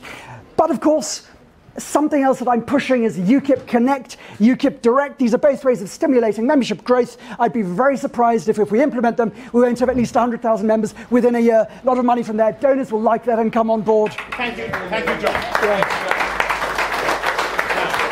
David Kurten, We do have some very generous donors, and from what I know of them, they are just for the party, and I think they won't pull the plug on the party. We do need to talk to them, but they're very good people. All I can talk about for myself is whether I can bring in money or not. Is I am raising funds to actually stand for my deposit through crowdfunding. I don't have much money of my own. And so far in 2 weeks, I've raised nearly £5,500 from 110 or so donors. Lots and lots of people I've never heard before who have given that money, just donated it. And many of those donors are people who actually, surprisingly, didn't sign my nomination form as well. So, and I've had emails from people saying, if you're the leader, we're going to join the party, which I think is fantastic. That's only anecdotal, but I think, you know, I would be able to pull in new members. We need to increase our membership so that we're not reliant on one or two big donors, even though they are fantastically generous people. Okay. Thank you, David. Right, you don't have to answer these? No, we'll be clear. So far, Ben Walker is still behind, and David Allen one more. Now, I have some questions. Elizabeth, yes. All right, yeah, quick. Okay, right. On the 26th of July at Havering Council, there's going to be a vote for Hexit. UKIP brought you Brexit, now UKIP's going to bring you Hexit. What is happening is that Havering is going to have a vote to secede from the GLA. Now, as a party, I support anti-devolution revolution. Do you? If not, why not? Anti-devolution revolution. Okay, right, we'll digest the question. Do you want to expand on it? I'll expand on it a bit Very further. little bit. The regions were set up by the EU when we were a member of the EU. We're now leaving the EU. Thus, the necessity of having the regional assemblies passes. I say that they're a waste of taxpayers' money, they're weakening the country, so let's start the anti-devolution revolution, and do you support Hexit? If not, why not? Right, okay, right, we have only one assembly member, we don't have anyone from Wales here, there's only one assembly member here. Do you want to be abolished is I think her question. So, in summary, do you want to take it? And Bill Etheridge wants to take it as well. Yes. Okay, I'll start. Yeah. Obviously, we're doing some great work on the London Assembly. We are putting the heat on Sadiq Khan, but it's there. It would be better if it wasn't there. So, you know, if it was abolished, that would be great. London does need something, though, because of the complexity of London. Even when the GLC, I think, was abolished in the 80s, to the time that the GLA was created again in 2000, there was another body that was needed to be set up to run the police and to run the transport system in London, because London is so complex. Whether we need an assembly there or not, I don't know. Probably we don't need one. And certainly the new city assemblies in the West Midlands, in the west of England, Manchester or so on, is an absolute waste of money. And most of the people living in those cities don't want them. They're another level of politicians. They shouldn't have been created at all. And that's something that we can easily get rid of straight away. I've only got 5 seconds left. I would put perhaps something radical in giving the people of Wales and giving the people of Scotland a vote on whether they wanted to abolish the Welsh Assembly and the Scottish Parliament. Thank you, David. Why not? They had a vote to instill them. Why not give them a second vote? Thank you, David. Right. Ben Walker, you're using up yours, you're behind. That called again, sorry? Hexit is Havering, London Borough of Havering is having a vote, it's a UKIP-led vote, to leave the GLA. Anti-devolution revolution. That's love it. that. Let's do that. Isn't it catchy? Absolutely. What's wrong with that? That sounds fantastic. Put colour on it. Once we're out of the EU and we haven't got our MEPs, you know, we've got that level of bureaucracy gone. You know, we've got a house that's actually making legislation of its own. We'll have MPs that are actually working in the interest of their constituencies. Do we need another level of bureaucracy? No. Get rid of it. Absolutely. Thank you, Ben. Thank you, Ben. Right, anyone else wants to do David Allen? Yeah? I've not heard of Hexit before, and I haven't actually given it any thought because I haven't heard of it, but as a general principle, I've always felt that the creation of the Scottish Parliament and the Welsh Assembly have moved us into a constitutional areas of real difficulty, particularly with the Melodians.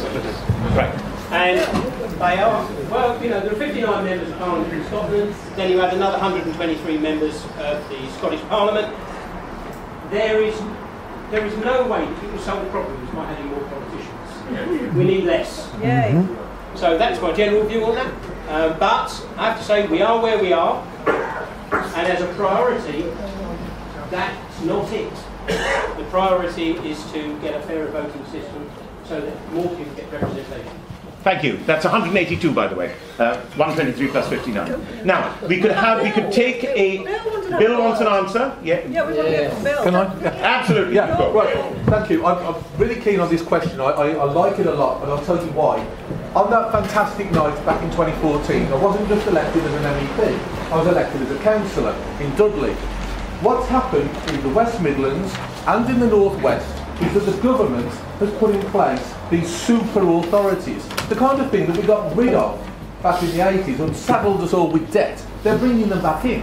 West Midlands Engine, they call it, and Northern Powerhouse, catchy titles. What it actually means is the power comes up away from the people to these giant councils.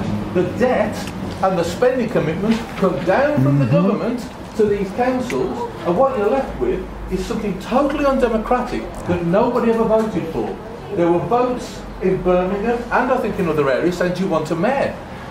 No, came the answer, resoundingly. George Osborne said, you're having a mayor. And the final part of this, these were European constructs in order to make the flow of EU money into the UK work more effectively. We must get rid of these things. Lizzie's point is extremely important. Let's have a devolution revolution. Yes. Thank you, Bill. There's been several proposals for a 2-minute break simply so we can top up with water and other things. Let's do it. Yeah, a couple of minutes. We're just over here. Literally a couple of minutes. Thank you. Right. Now, here's the nub. We've given an extra token to most of the candidates, to 5 of them. 3 of them are behind. I'm going to carry that forward into the next session. Now, the 1-minute things are proving too long because we're just not able to get enough questions. So if you don't have anything to say, no one's going to think the worst of you. You're just agreeing with all these sensible chaps and chapesses sitting next to you. So no one thinks the less of you. Let's come back in, even you, David Schofield.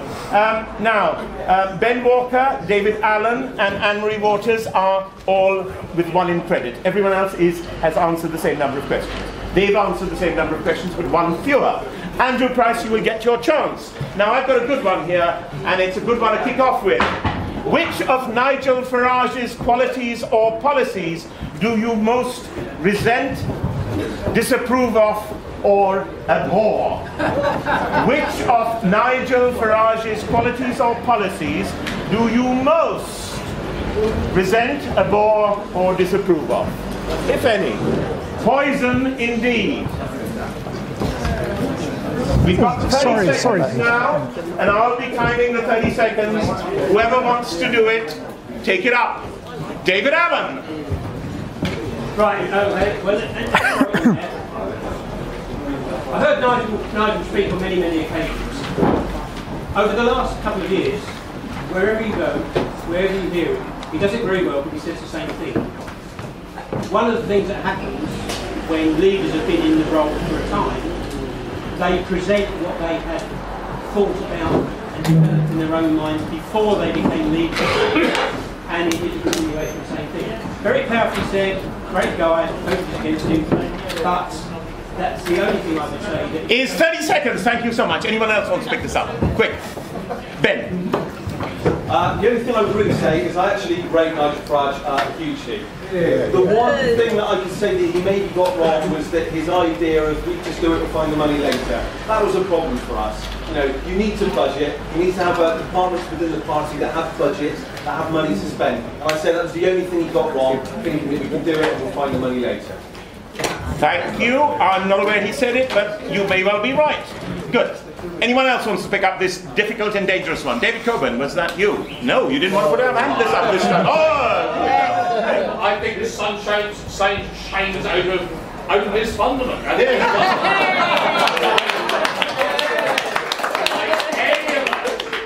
He has faults, but the things that he does well far exceed the things he does badly. Right. Okay, let's move on to another one unless somebody else wants to pick this up. Anne-Marie, you've got 1 in hand right now. Let's have questions from the floor. Robert Anderson. Yes. In 2008 we had a financial crisis, and what transpired essentially that the investment banks and commercial banks, retail banking, who merged in the previous 20 years, meant that we were over-leveraged as a country. Now there was a Vickers report that was published, and it suggested separating these banks so that never again will the real economy be affected by the nutcases who are working over there. And I used Casino bankers. One of them. Yeah. Now, we need to address this because we talk about, there's lots of great ideas here. The problem is without money we can't do anything. So Vickers has been put on the back burner. No one's talking about it. It's all about Brexit, naturally. What does the panel think? Good. No more speeches, please, after this one. Questions, brief. David Kurten. Absolutely agree with you. Retail banking and investment banking need to be separated. The crisis is not over. The debt has piled up. We have 6 times as much debt now as we had in 2000. The Italian banks are on life support, and they have been for many, many years. There's going to be another financial crisis. Yes. And if there is, it's going to be the mother of all crashes. If we don't do that before the next financial crisis hits, the European directive that says that bank accounts will be forfeit and will have the same status as not deposits as investment, everyone's going to lose their money. So we need to do that, and we need to do it quickly. Like they stole them in Cyprus. Thank you, David. This question came from somebody else about that gentleman's question as well. So, anyone else wants to pick it up? We've got lots of questions, though. Lots. Very quick. The biggest disaster the Americans ever did was removing the Glass-Steagall Act. Yes. And it's the same here. I watched this with horror when they removed the difference between merchant banking, which was all right for risk. People wanted to take a punt, but was no good for ordinary high street banking. And that's what worries me. Your money, my money, everybody else's money is in the bank. If they go, we all go. So it cannot be that way. It has to be changed. There must be an absolute big wall between the investment banks and the high street banks. Otherwise, it's catastrophe. Thank you, David. Now, if no one else wants to pick up that, that's fine. Anne-Marie, you're trailing. Next question is, what is the stupidest thing you've ever done as an adult? What is the biggest change you have made in your thinking since then? Pick that up if you want to. This question comes from Harrow. It's fine if no one wants to. No one's made any mistakes. Everything David. I've ever done and everything I've ever said. Aiden. Someone say I was for 1 year a member of the Labour. Anne-Marie, would you like?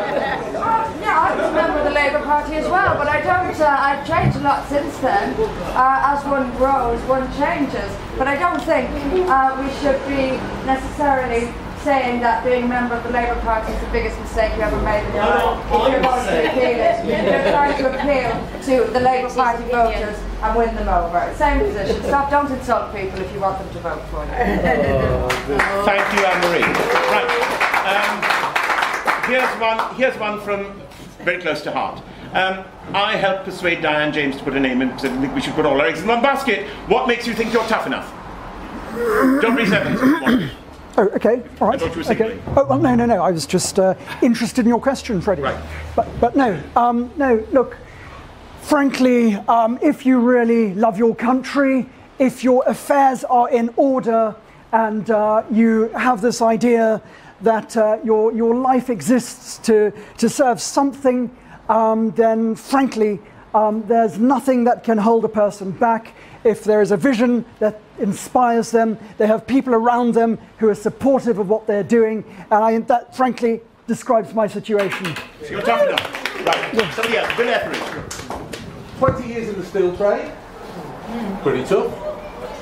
Fighting an election campaign in 2014 that we won and got into the European Parliament, fighting a referendum campaign that we won, fighting in the European Parliament against the most obnoxious, evil, horrible people from through our country, and being under attack constantly by every newspaper and dog we all love, the Daily Mail, and still standing, still going, and frankly, throw what they like. If you believe in something, if you're passionate, you don't give a damn. All I care about is our country and its people, and I'll keep going.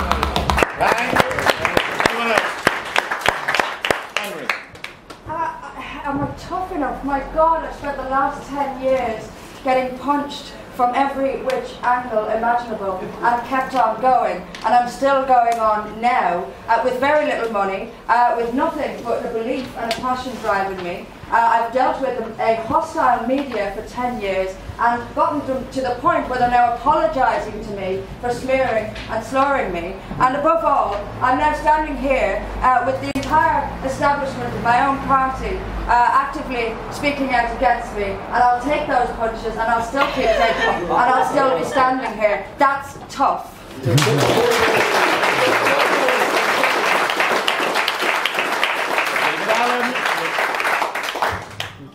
Right, because the thing to avoid here is the Ed Miliband answer.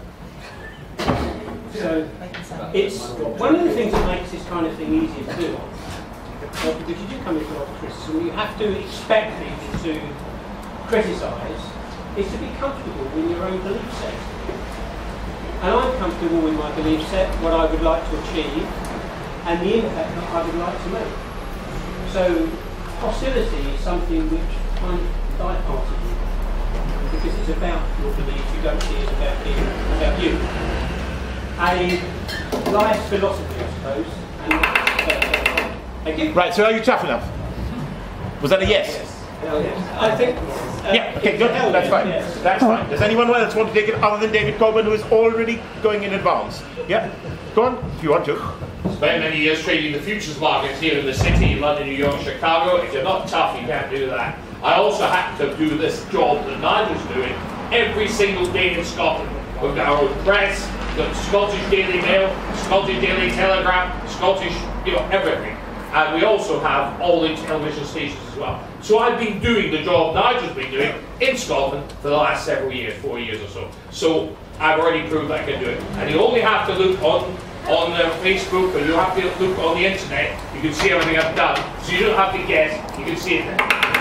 Thank you, David. Right, now we've got lots of questions on the floor. Julian Granger. Thank you. Every party has people who believe that HQ wins elections. As a local councillor of 17 years, I believe it can take just a few hundred votes to get UKIP members elected and represented.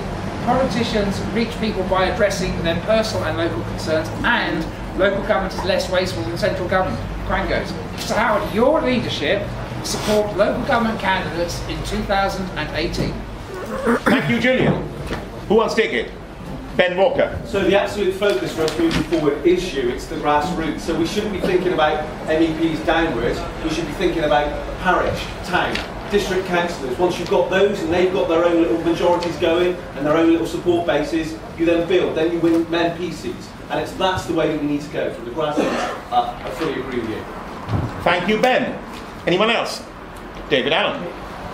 Whilst if you have a strong local constituency association, that helps a huge amount if you have national support. But the reality is that our position in the country is determined by the national picture.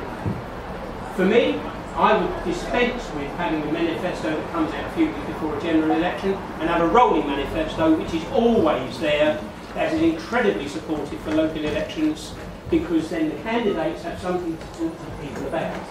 Leaving it to the last minute and trying to get a manifesto off in... Thank you, David. And I stop. Thank you. Right, I've got one from the floor at Lewisham.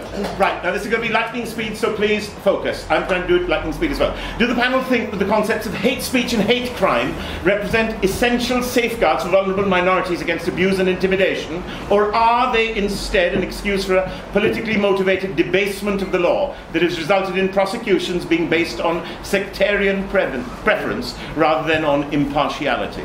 Bill Etheridge, David Kurten, go. I started out as a spokesman for the campaign against political correctness. Those of you with long memories might remember.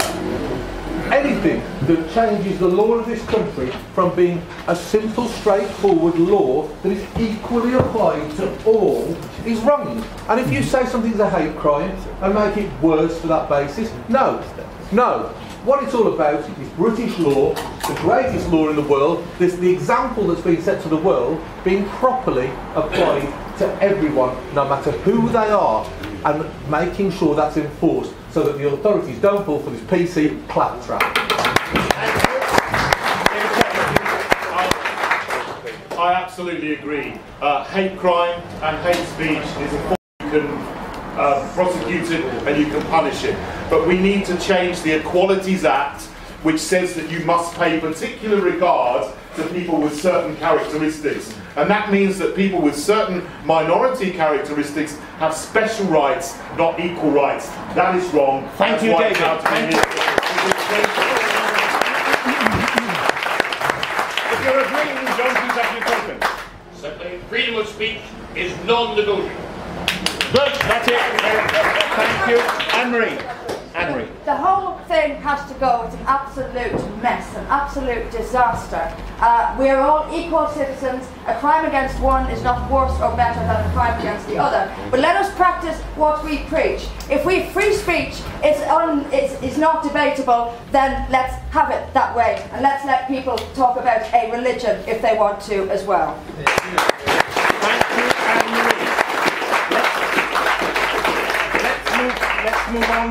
Let's move on to something more divisive.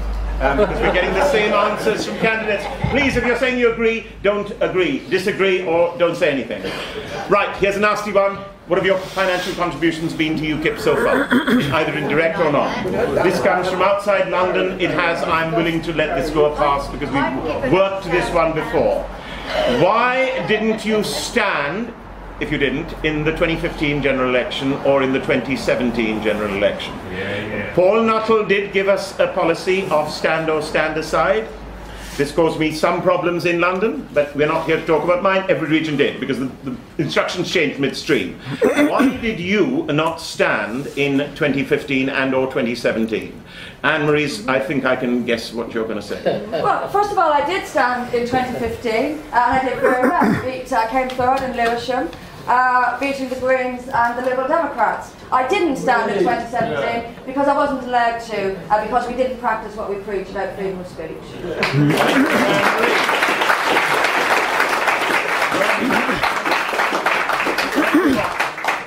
Did you want to?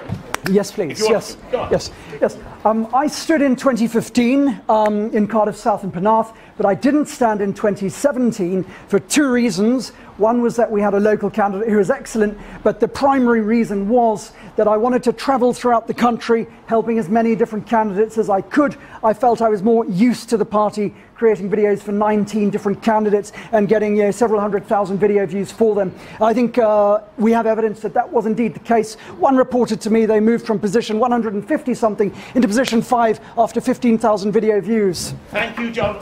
Right, let's move on. Let's move on to another question. What question do you not want to be asked? The next time. No one wants to take this one on.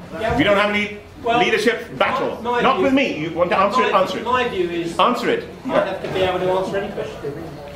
The one that's just on. You've just answered it. Right. So any questions on? Right. Good. Now, next one. Did you support or oppose the integration agenda? Bill Etheridge. I vehemently opposed the integration agenda.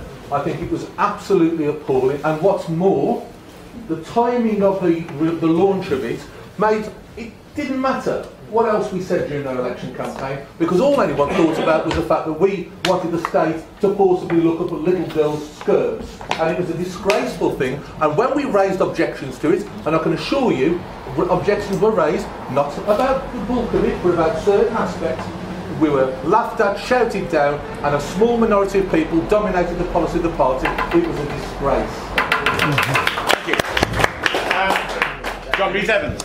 No, I also opposed the integration agenda because while it raised many issues that I think we should be looking at very seriously, I feel that if we fed all of those issues through a direct democracy system, they wouldn't have come out like they would. Unnecessarily offensive, unnecessarily marginalising, unnecessarily stigmatising certain groups, and indeed our party. And look, that was the most prominent raft of policies we put out. And look what it did to us at the general election. Decimated down to 1.8%. Thank you, John. Anyone else? David Kurten. I wasn't consulted as leader of Scotland. We were just handed it. When we protested about it, the person who created it laughed at our faces in the European Parliament, all the MEPs. I think it was an absolute shame, and I don't see why people who have been involved in that should even be thinking of running as leader of the party. Now, we've had three who said almost the same thing. Anyone willing to take the other side? Anne-Marie Waters. The policies are exactly what were needed. This is, again, this insane denial that anybody cares about these things. These policies were right. The problem was nobody had the guts or, frankly, the knowledge to actually sell these policies and their importance to the electorate. The problem wasn't the policies, the problem was there was no courage or actually they didn't have a clue how to sell it to the public. That was the problem, and they blew it. And it has nothing to do with, they blew it. It wasn't the policies that were the problem, it was the people selling them. David,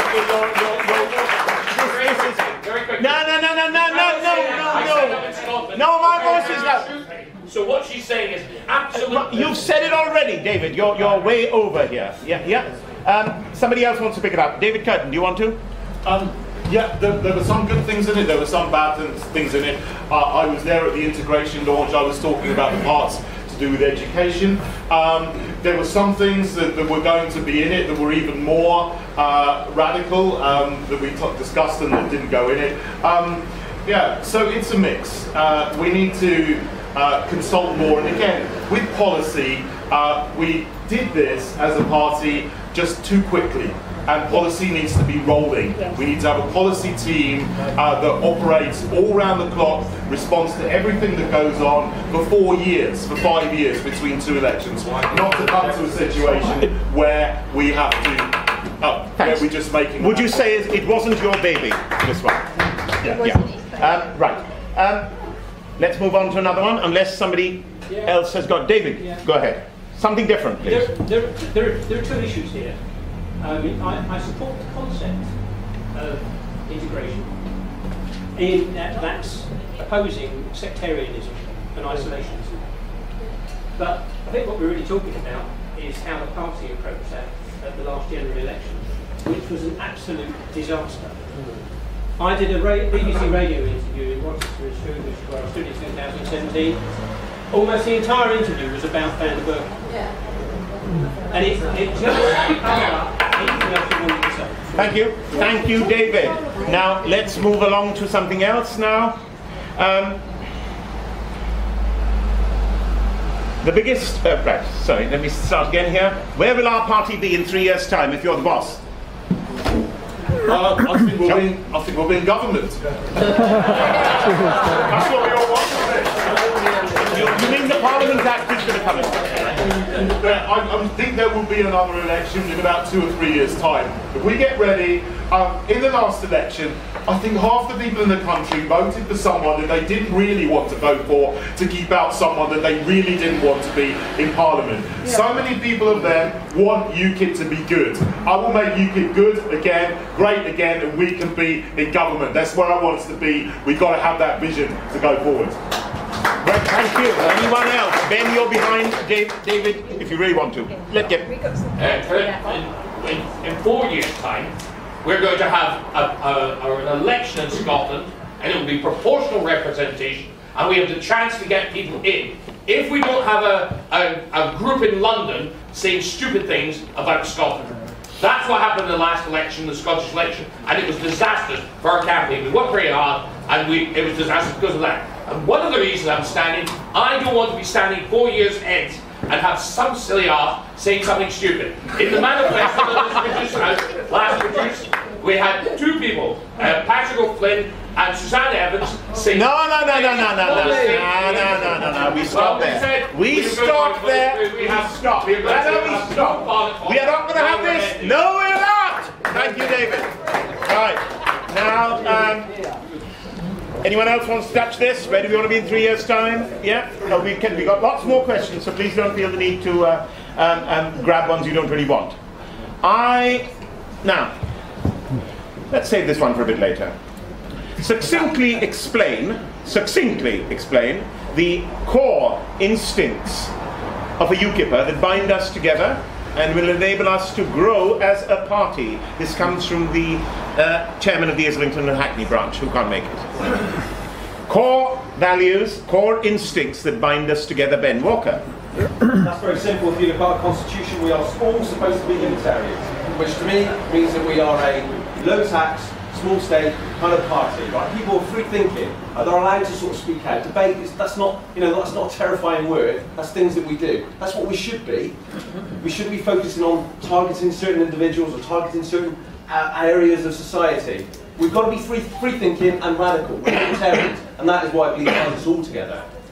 Thank you, Ben. Excellent. John? David. John?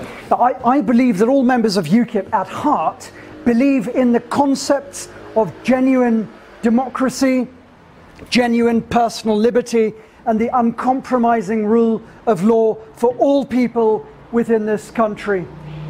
Thank you. Thank you, John. David Allen. It's quite clear that the uncompromising and absolutely always is in the United Kingdom as an independent country, and our ability to do well in any external environment, as we have done for the last 400 years. Thank you, David. And Bill Etheridge. Patriotism, a love of individual freedom and liberty, and a rejection of big state control and authoritarianism. That's not who we are. Yeah, thank you.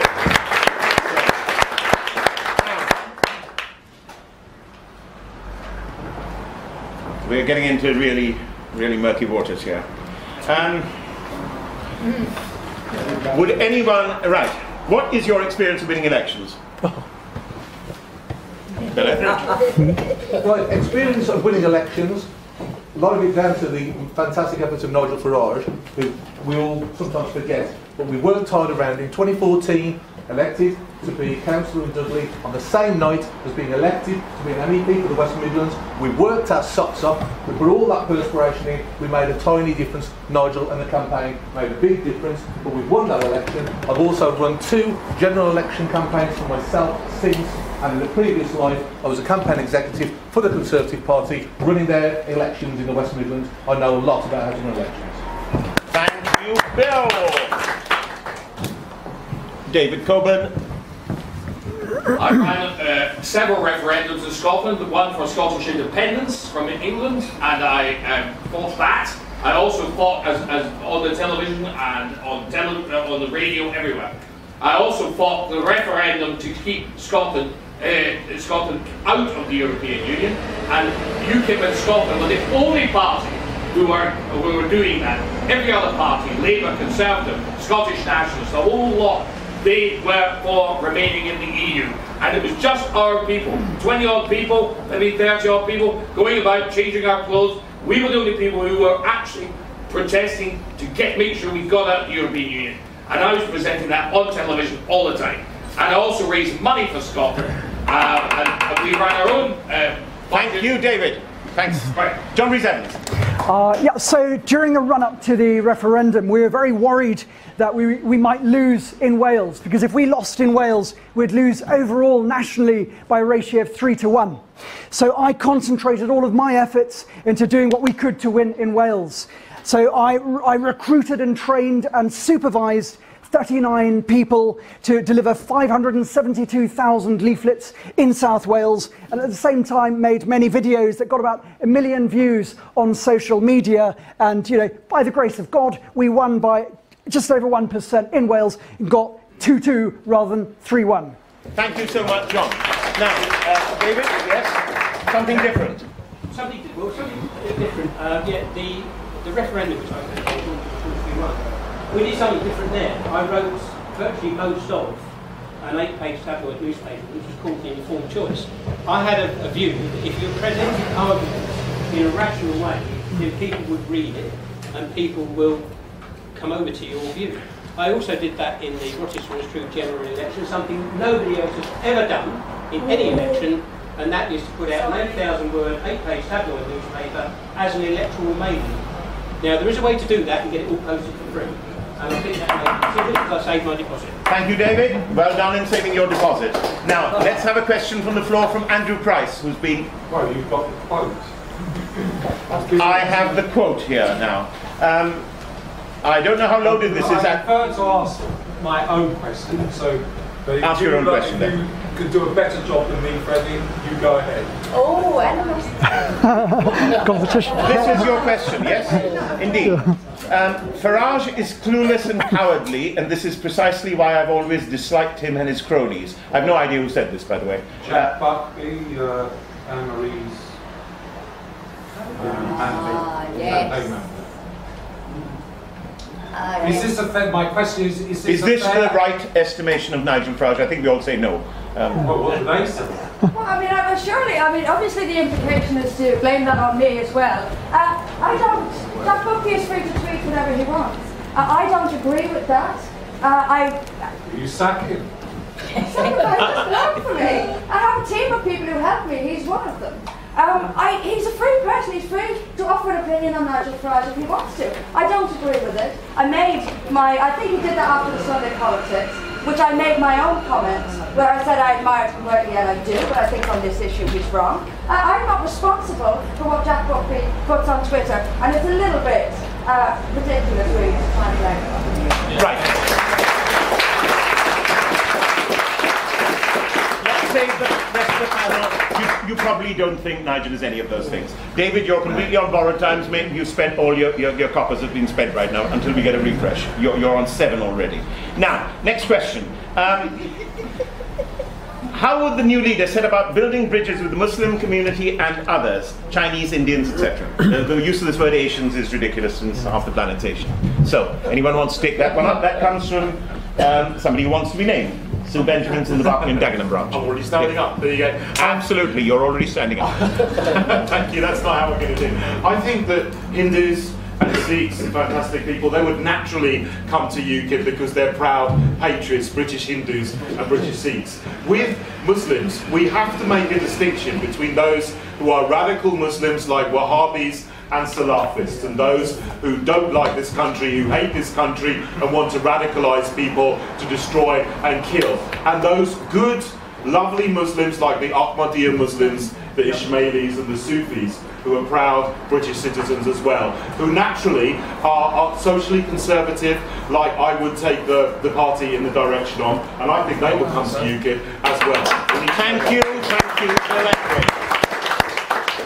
Thank you, David. The way we reach out to every section of the community and every British citizen is to treat them on their merits and not to be prejudiced against them because of their religion, their skin colour or anything else. And quite frankly, in the West Midlands, I've got a little story to tell you. We won the referendum by a record amount, more than anyone else in the West Midlands. And I was talking to a Muslim businessman on the night when the scores were coming through.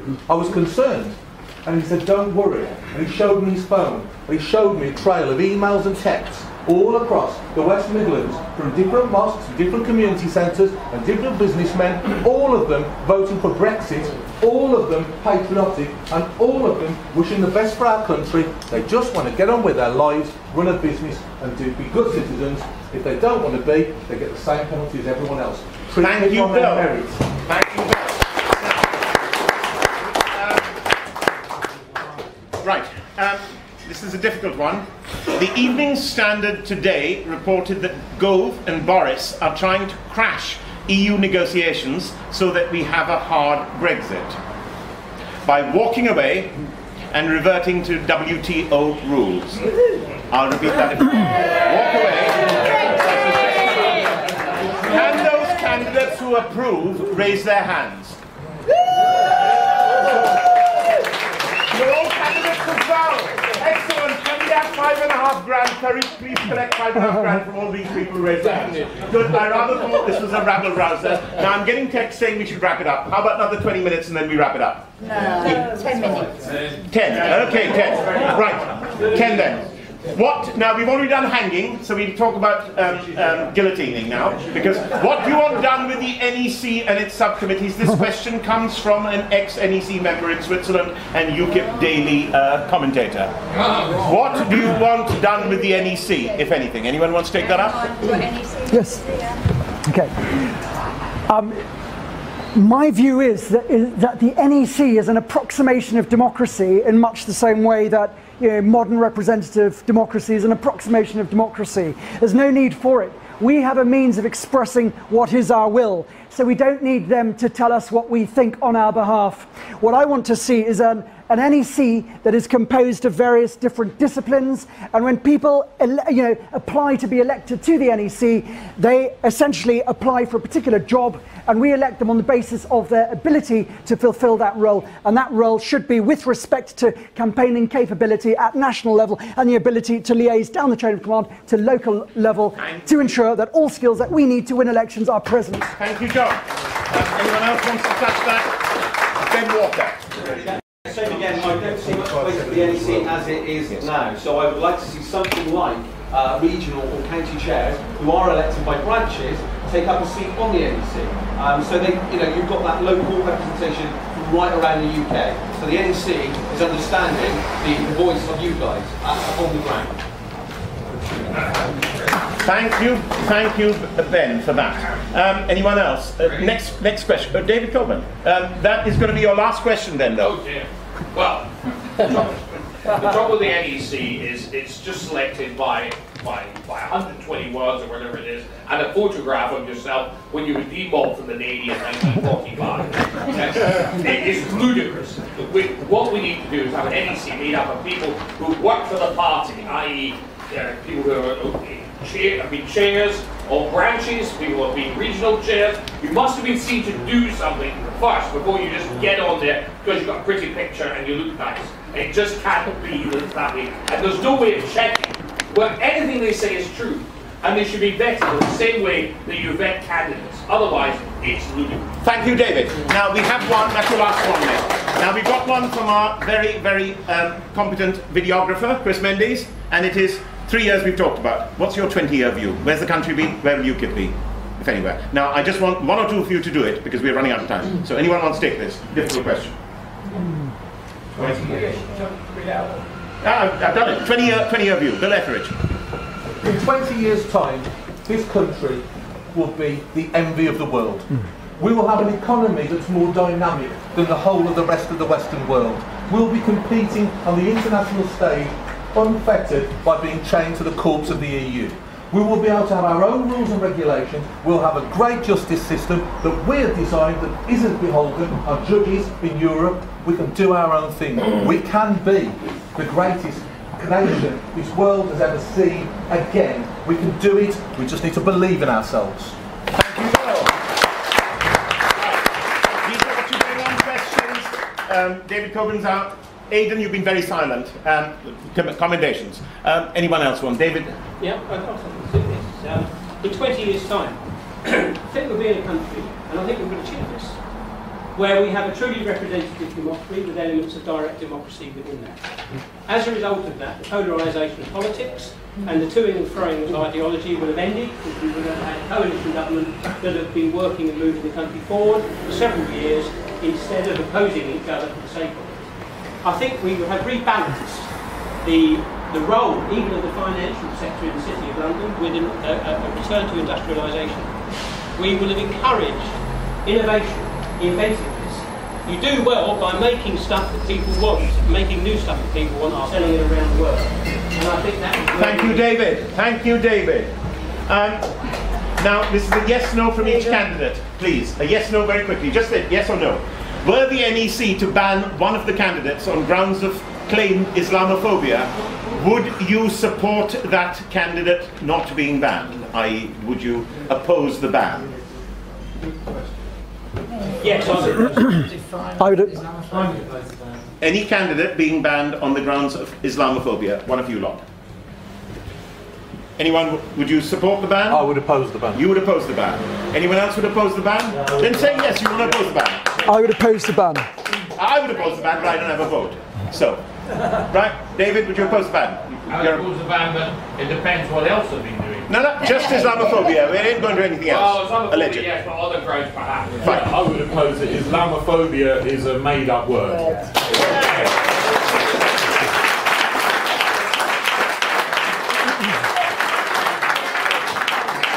It's not me versus against the audience or against the panel, but Islamophobia is a real word in the dictionary, and it says an irrational dislike or fear of Muslims is not the definition. It's a hatred and dislike of Muslims. So on that grounds, I'm sure none of us on this panel or in this room is Islamophobic, full stop. But it has been hijacked to mean other things, this word. So, let's go on to a difficult question now. Should politicians be held to pre-election pledges after they're elected? This comes from the City and Westminster branch. Should politicians be held to their pre-election pledges after they are elected? Politicians, presumably, Parliament, here, MEPs, anyone. Anyone wants that? Pick up that. Yeah. David? I absolutely think so, and something that disappeared in the 2017 manifesto was the right of recall. That people should have the right, with enough proportion of the electorate, to sack their MP and to sack their representatives. That would make democracy more representative if they went against their pledges and the people could say, well, you've done that, you're out. Thank you. Aidan.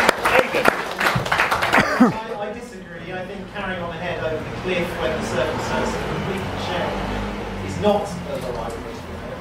And in any case, if circumstances do change and your way of changing with them is a betrayal of what you had promised, there is nothing to stop you being beaten in a subsequent election for that betrayal of what you originally promised. I think a slavish adherence to manifestos is just stubborn. Thank you. Anne-Marie. I think you. It's very easy to say yes and very popular to say yes. But you have to be realistic about it and understand that the politicians often aspire to do things and really believe in things, but find themselves unable to do it when they get into the position. For example, Trump and his immigration policies, he wasn't able to do them. What I do want to see from politicians, though, is to answer for why they can't do it. It's not that they can't do it, it's how they deal with the facts. So if they lie and they treat the electorate like fools, that's when I want to see them be punished for it. But when you're not able to do something, as long as you explain to the electorate with a bit of honesty, you build their trust and you deserve to stay in your job. Thank you, Anne-Marie. Ben, you want to answer this one? Yeah, can do.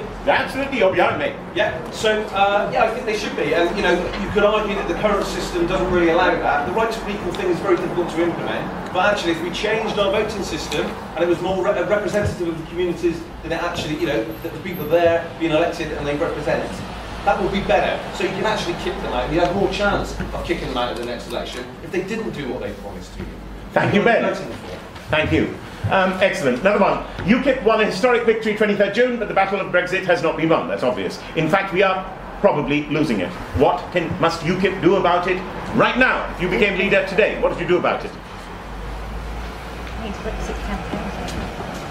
Bill. Brexit's being taken away from us.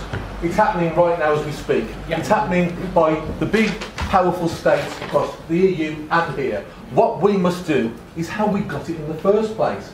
Pull our socks up, get ourselves organised again, become a potent force on the political scene. We only got that referendum because Cameron was absolutely terrified that we were going to take seats. We've got to make UKIP a force once again. That means a serious, professional electoral machine that can actually challenge and win seats. We do that, we'll get Brexit. If we don't, Thank you. Thank you, Bill. Anyone else? Give it up. I mean, whilst I agree with what Sil says, I mean, what we're waiting to hear is house. Yes, we want to become a political force, but we are not at the moment. The only way I think that we can do that is by pursuing policies with an intellectual clarity. Voting reform is one of them that has significant support in the country. And we need to cooperate with other parties that want the same thing. Develop a scenario where we can choose, the system to go with. Which parties? Liberal Democrats, SDP, Plaid Greens, section of the Labour Party. Now, if you don't cooperate with people, this will never happen. They're totally against it. That's suicide. There is a section within the Labour Party that is supportive of That's it. That's it, David. Thank you. John. Okay. Now, the big problem with our current form of representative democracy is that the government interprets our will as a suggestion. The only way we're ever going to get what we want, whether it be Brexit or anything else that people care about, is by pushing for a form of direct democracy whereby if enough of the population vote for something, it has to become the law. Thank you, John. Move on to a very quick question after one. Yes or no, coming from an influential London person. Not me, I'm not influential. But how many of you have read the Quran substantially? Right, just have you read the Quran? 1, 2, 3. Some of it. Little bits. Right, okay, that's just for the benefit of the audience. I'm asking the question. Now, government figures show that £29 billion are overdue. 29 billion are overdue. I ran a small to medium-sized enterprise, and I was forever fighting big companies simply because they thought they'd screwed me by not paying, and I'd eventually go bust or something, and then they wouldn't have to pay me. How would you support the 30-day period for payment, and beyond that, actually the state stepping in before you nod so quickly, Mr. Coburn, the state stepping in into the private sector and interfering and enforcing? Yeah, you've had your chance, mate, not you. You can nod. David Allen. Yes, absolutely. You want the state to step in? It is. Right? No, not the state. I support not only 30-day payment. I don't see why it should be 30 days. Particularly if many companies won't pay for 60 days and even more. It's absolutely ludicrous that large companies have put this pressure on small companies. So yes, I think there is a role here to make sure that large companies pay their small suppliers. It is a disgrace. Right. Middlesbrough and South Cleveland branch. Article 2.5 of our Constitution says UKIP will put forward policies to diminish the role of the state, lower the tax burden, and reduce state interference. In power, what is the one thing that you would do, not waffle, to actually produce this? Article 2.5, reduce the power of the state. What would you do if you were in charge of UKIP? What would you do to pressurize the government or to put yourself in government to do this? Difficult question. Who wants to take this one? People who are owed, definitely Ben. Definitely Aidan. You're behind. Do you want to answer it? Yeah, go on. Okay. So basically, I do believe, like, instead of cutting the life out of all the, the people that depend on the state and all that sort of stuff, we need to look at the state itself. Because no matter what they say to you, and they've cut this, they've cut that, it's just lies. The fact is, our government can be so much smaller, and there are efficiencies to be made within the government. So day one, if I was head of a new government in that way, we'd have to look at that. We would have to look at each department and getting rid of people. Working for the government is just a non-productive job, okay? It can be much smaller, and we can save a huge amount of money. Thank you, Ben. That's perfect. Hello. Yes, I've already said I would take 100 billion out of the welfare budget. I would also take 30 billion out by abolishing departments, including the very obvious one of foreign aid, entirely. Thank you. Bill Etheridge. Abolish VAT, abolish inheritance tax, abolish foreign aid, take away all those departments, replace all of it with a simpler system, roll national insurance into income tax, make everything a lot simpler, flatter taxes, fairer, simpler systems. You take away the power of the state when you make things less complex. That's the way to do it. And that also gives a smaller person a chance. Because right now, we've got people working for minimum wage, cleaners, etc., who are paying as much tax as a millionaire. Why? Because they can't afford a good accountant. Thank you, Bill. Another hard one, and this is going to be the last or the second last question. If you felt that there was, and you had conclusive proof that there was going to be Labour in power in an election that had been announced, unless UKIP did something, would you merge or do a deal with the Conservatives or have a policy behind closed doors or not with the Conservative Party to shut out Corbynite Labour? Aidan. UKIP should never merge with any other party.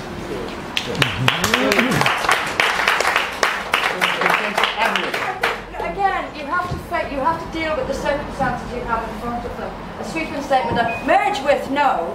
But if you are looking at a Corbyn government, some of the things he will do will be irreversible.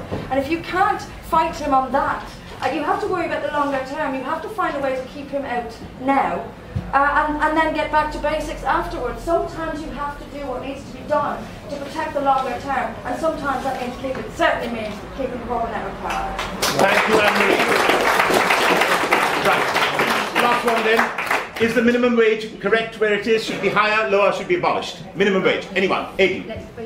UKIP rejected a proposal to come out in favour of minimum wage at Party Conference 2 or 3 years ago, and as a party we are not in favour of having a minimum wage at all, neither am I. Excellent. Bill? The minimum wage merely helps and promotes companies to screw the workforce over. Frankly, you take all taxation out of those lower wages and stop the state saying what you can and can't have, but raise the allowance so that people on lower wages get to keep more of their money. That's the way. Remove the state. It's always the answer. Thank you, Bill. I like that last bit, otherwise you were sounding like a Lib Dem for a few seconds. What? Can't have that. Now, Ben, you're behind. Minimum wage? Minimum wage. Minimum wage. So, no, I don't believe in the minimum wage. The trouble with that is that you're enforcing employers to pay a certain amount of money, and generally all that employers then do is they'll cut the hours that they use people. So you've got to be sensible about that. You know, yeah, people need their standards and need to be looked after, things like that. But the fact is, if we set targets for wages, we're cutting our nose off to spite our face and doing people out of money. Thank you. I've got one question which has come from the floor, which is great. It's absolutely perfect. It says we must wrap up now. So, thank you, candidates. John.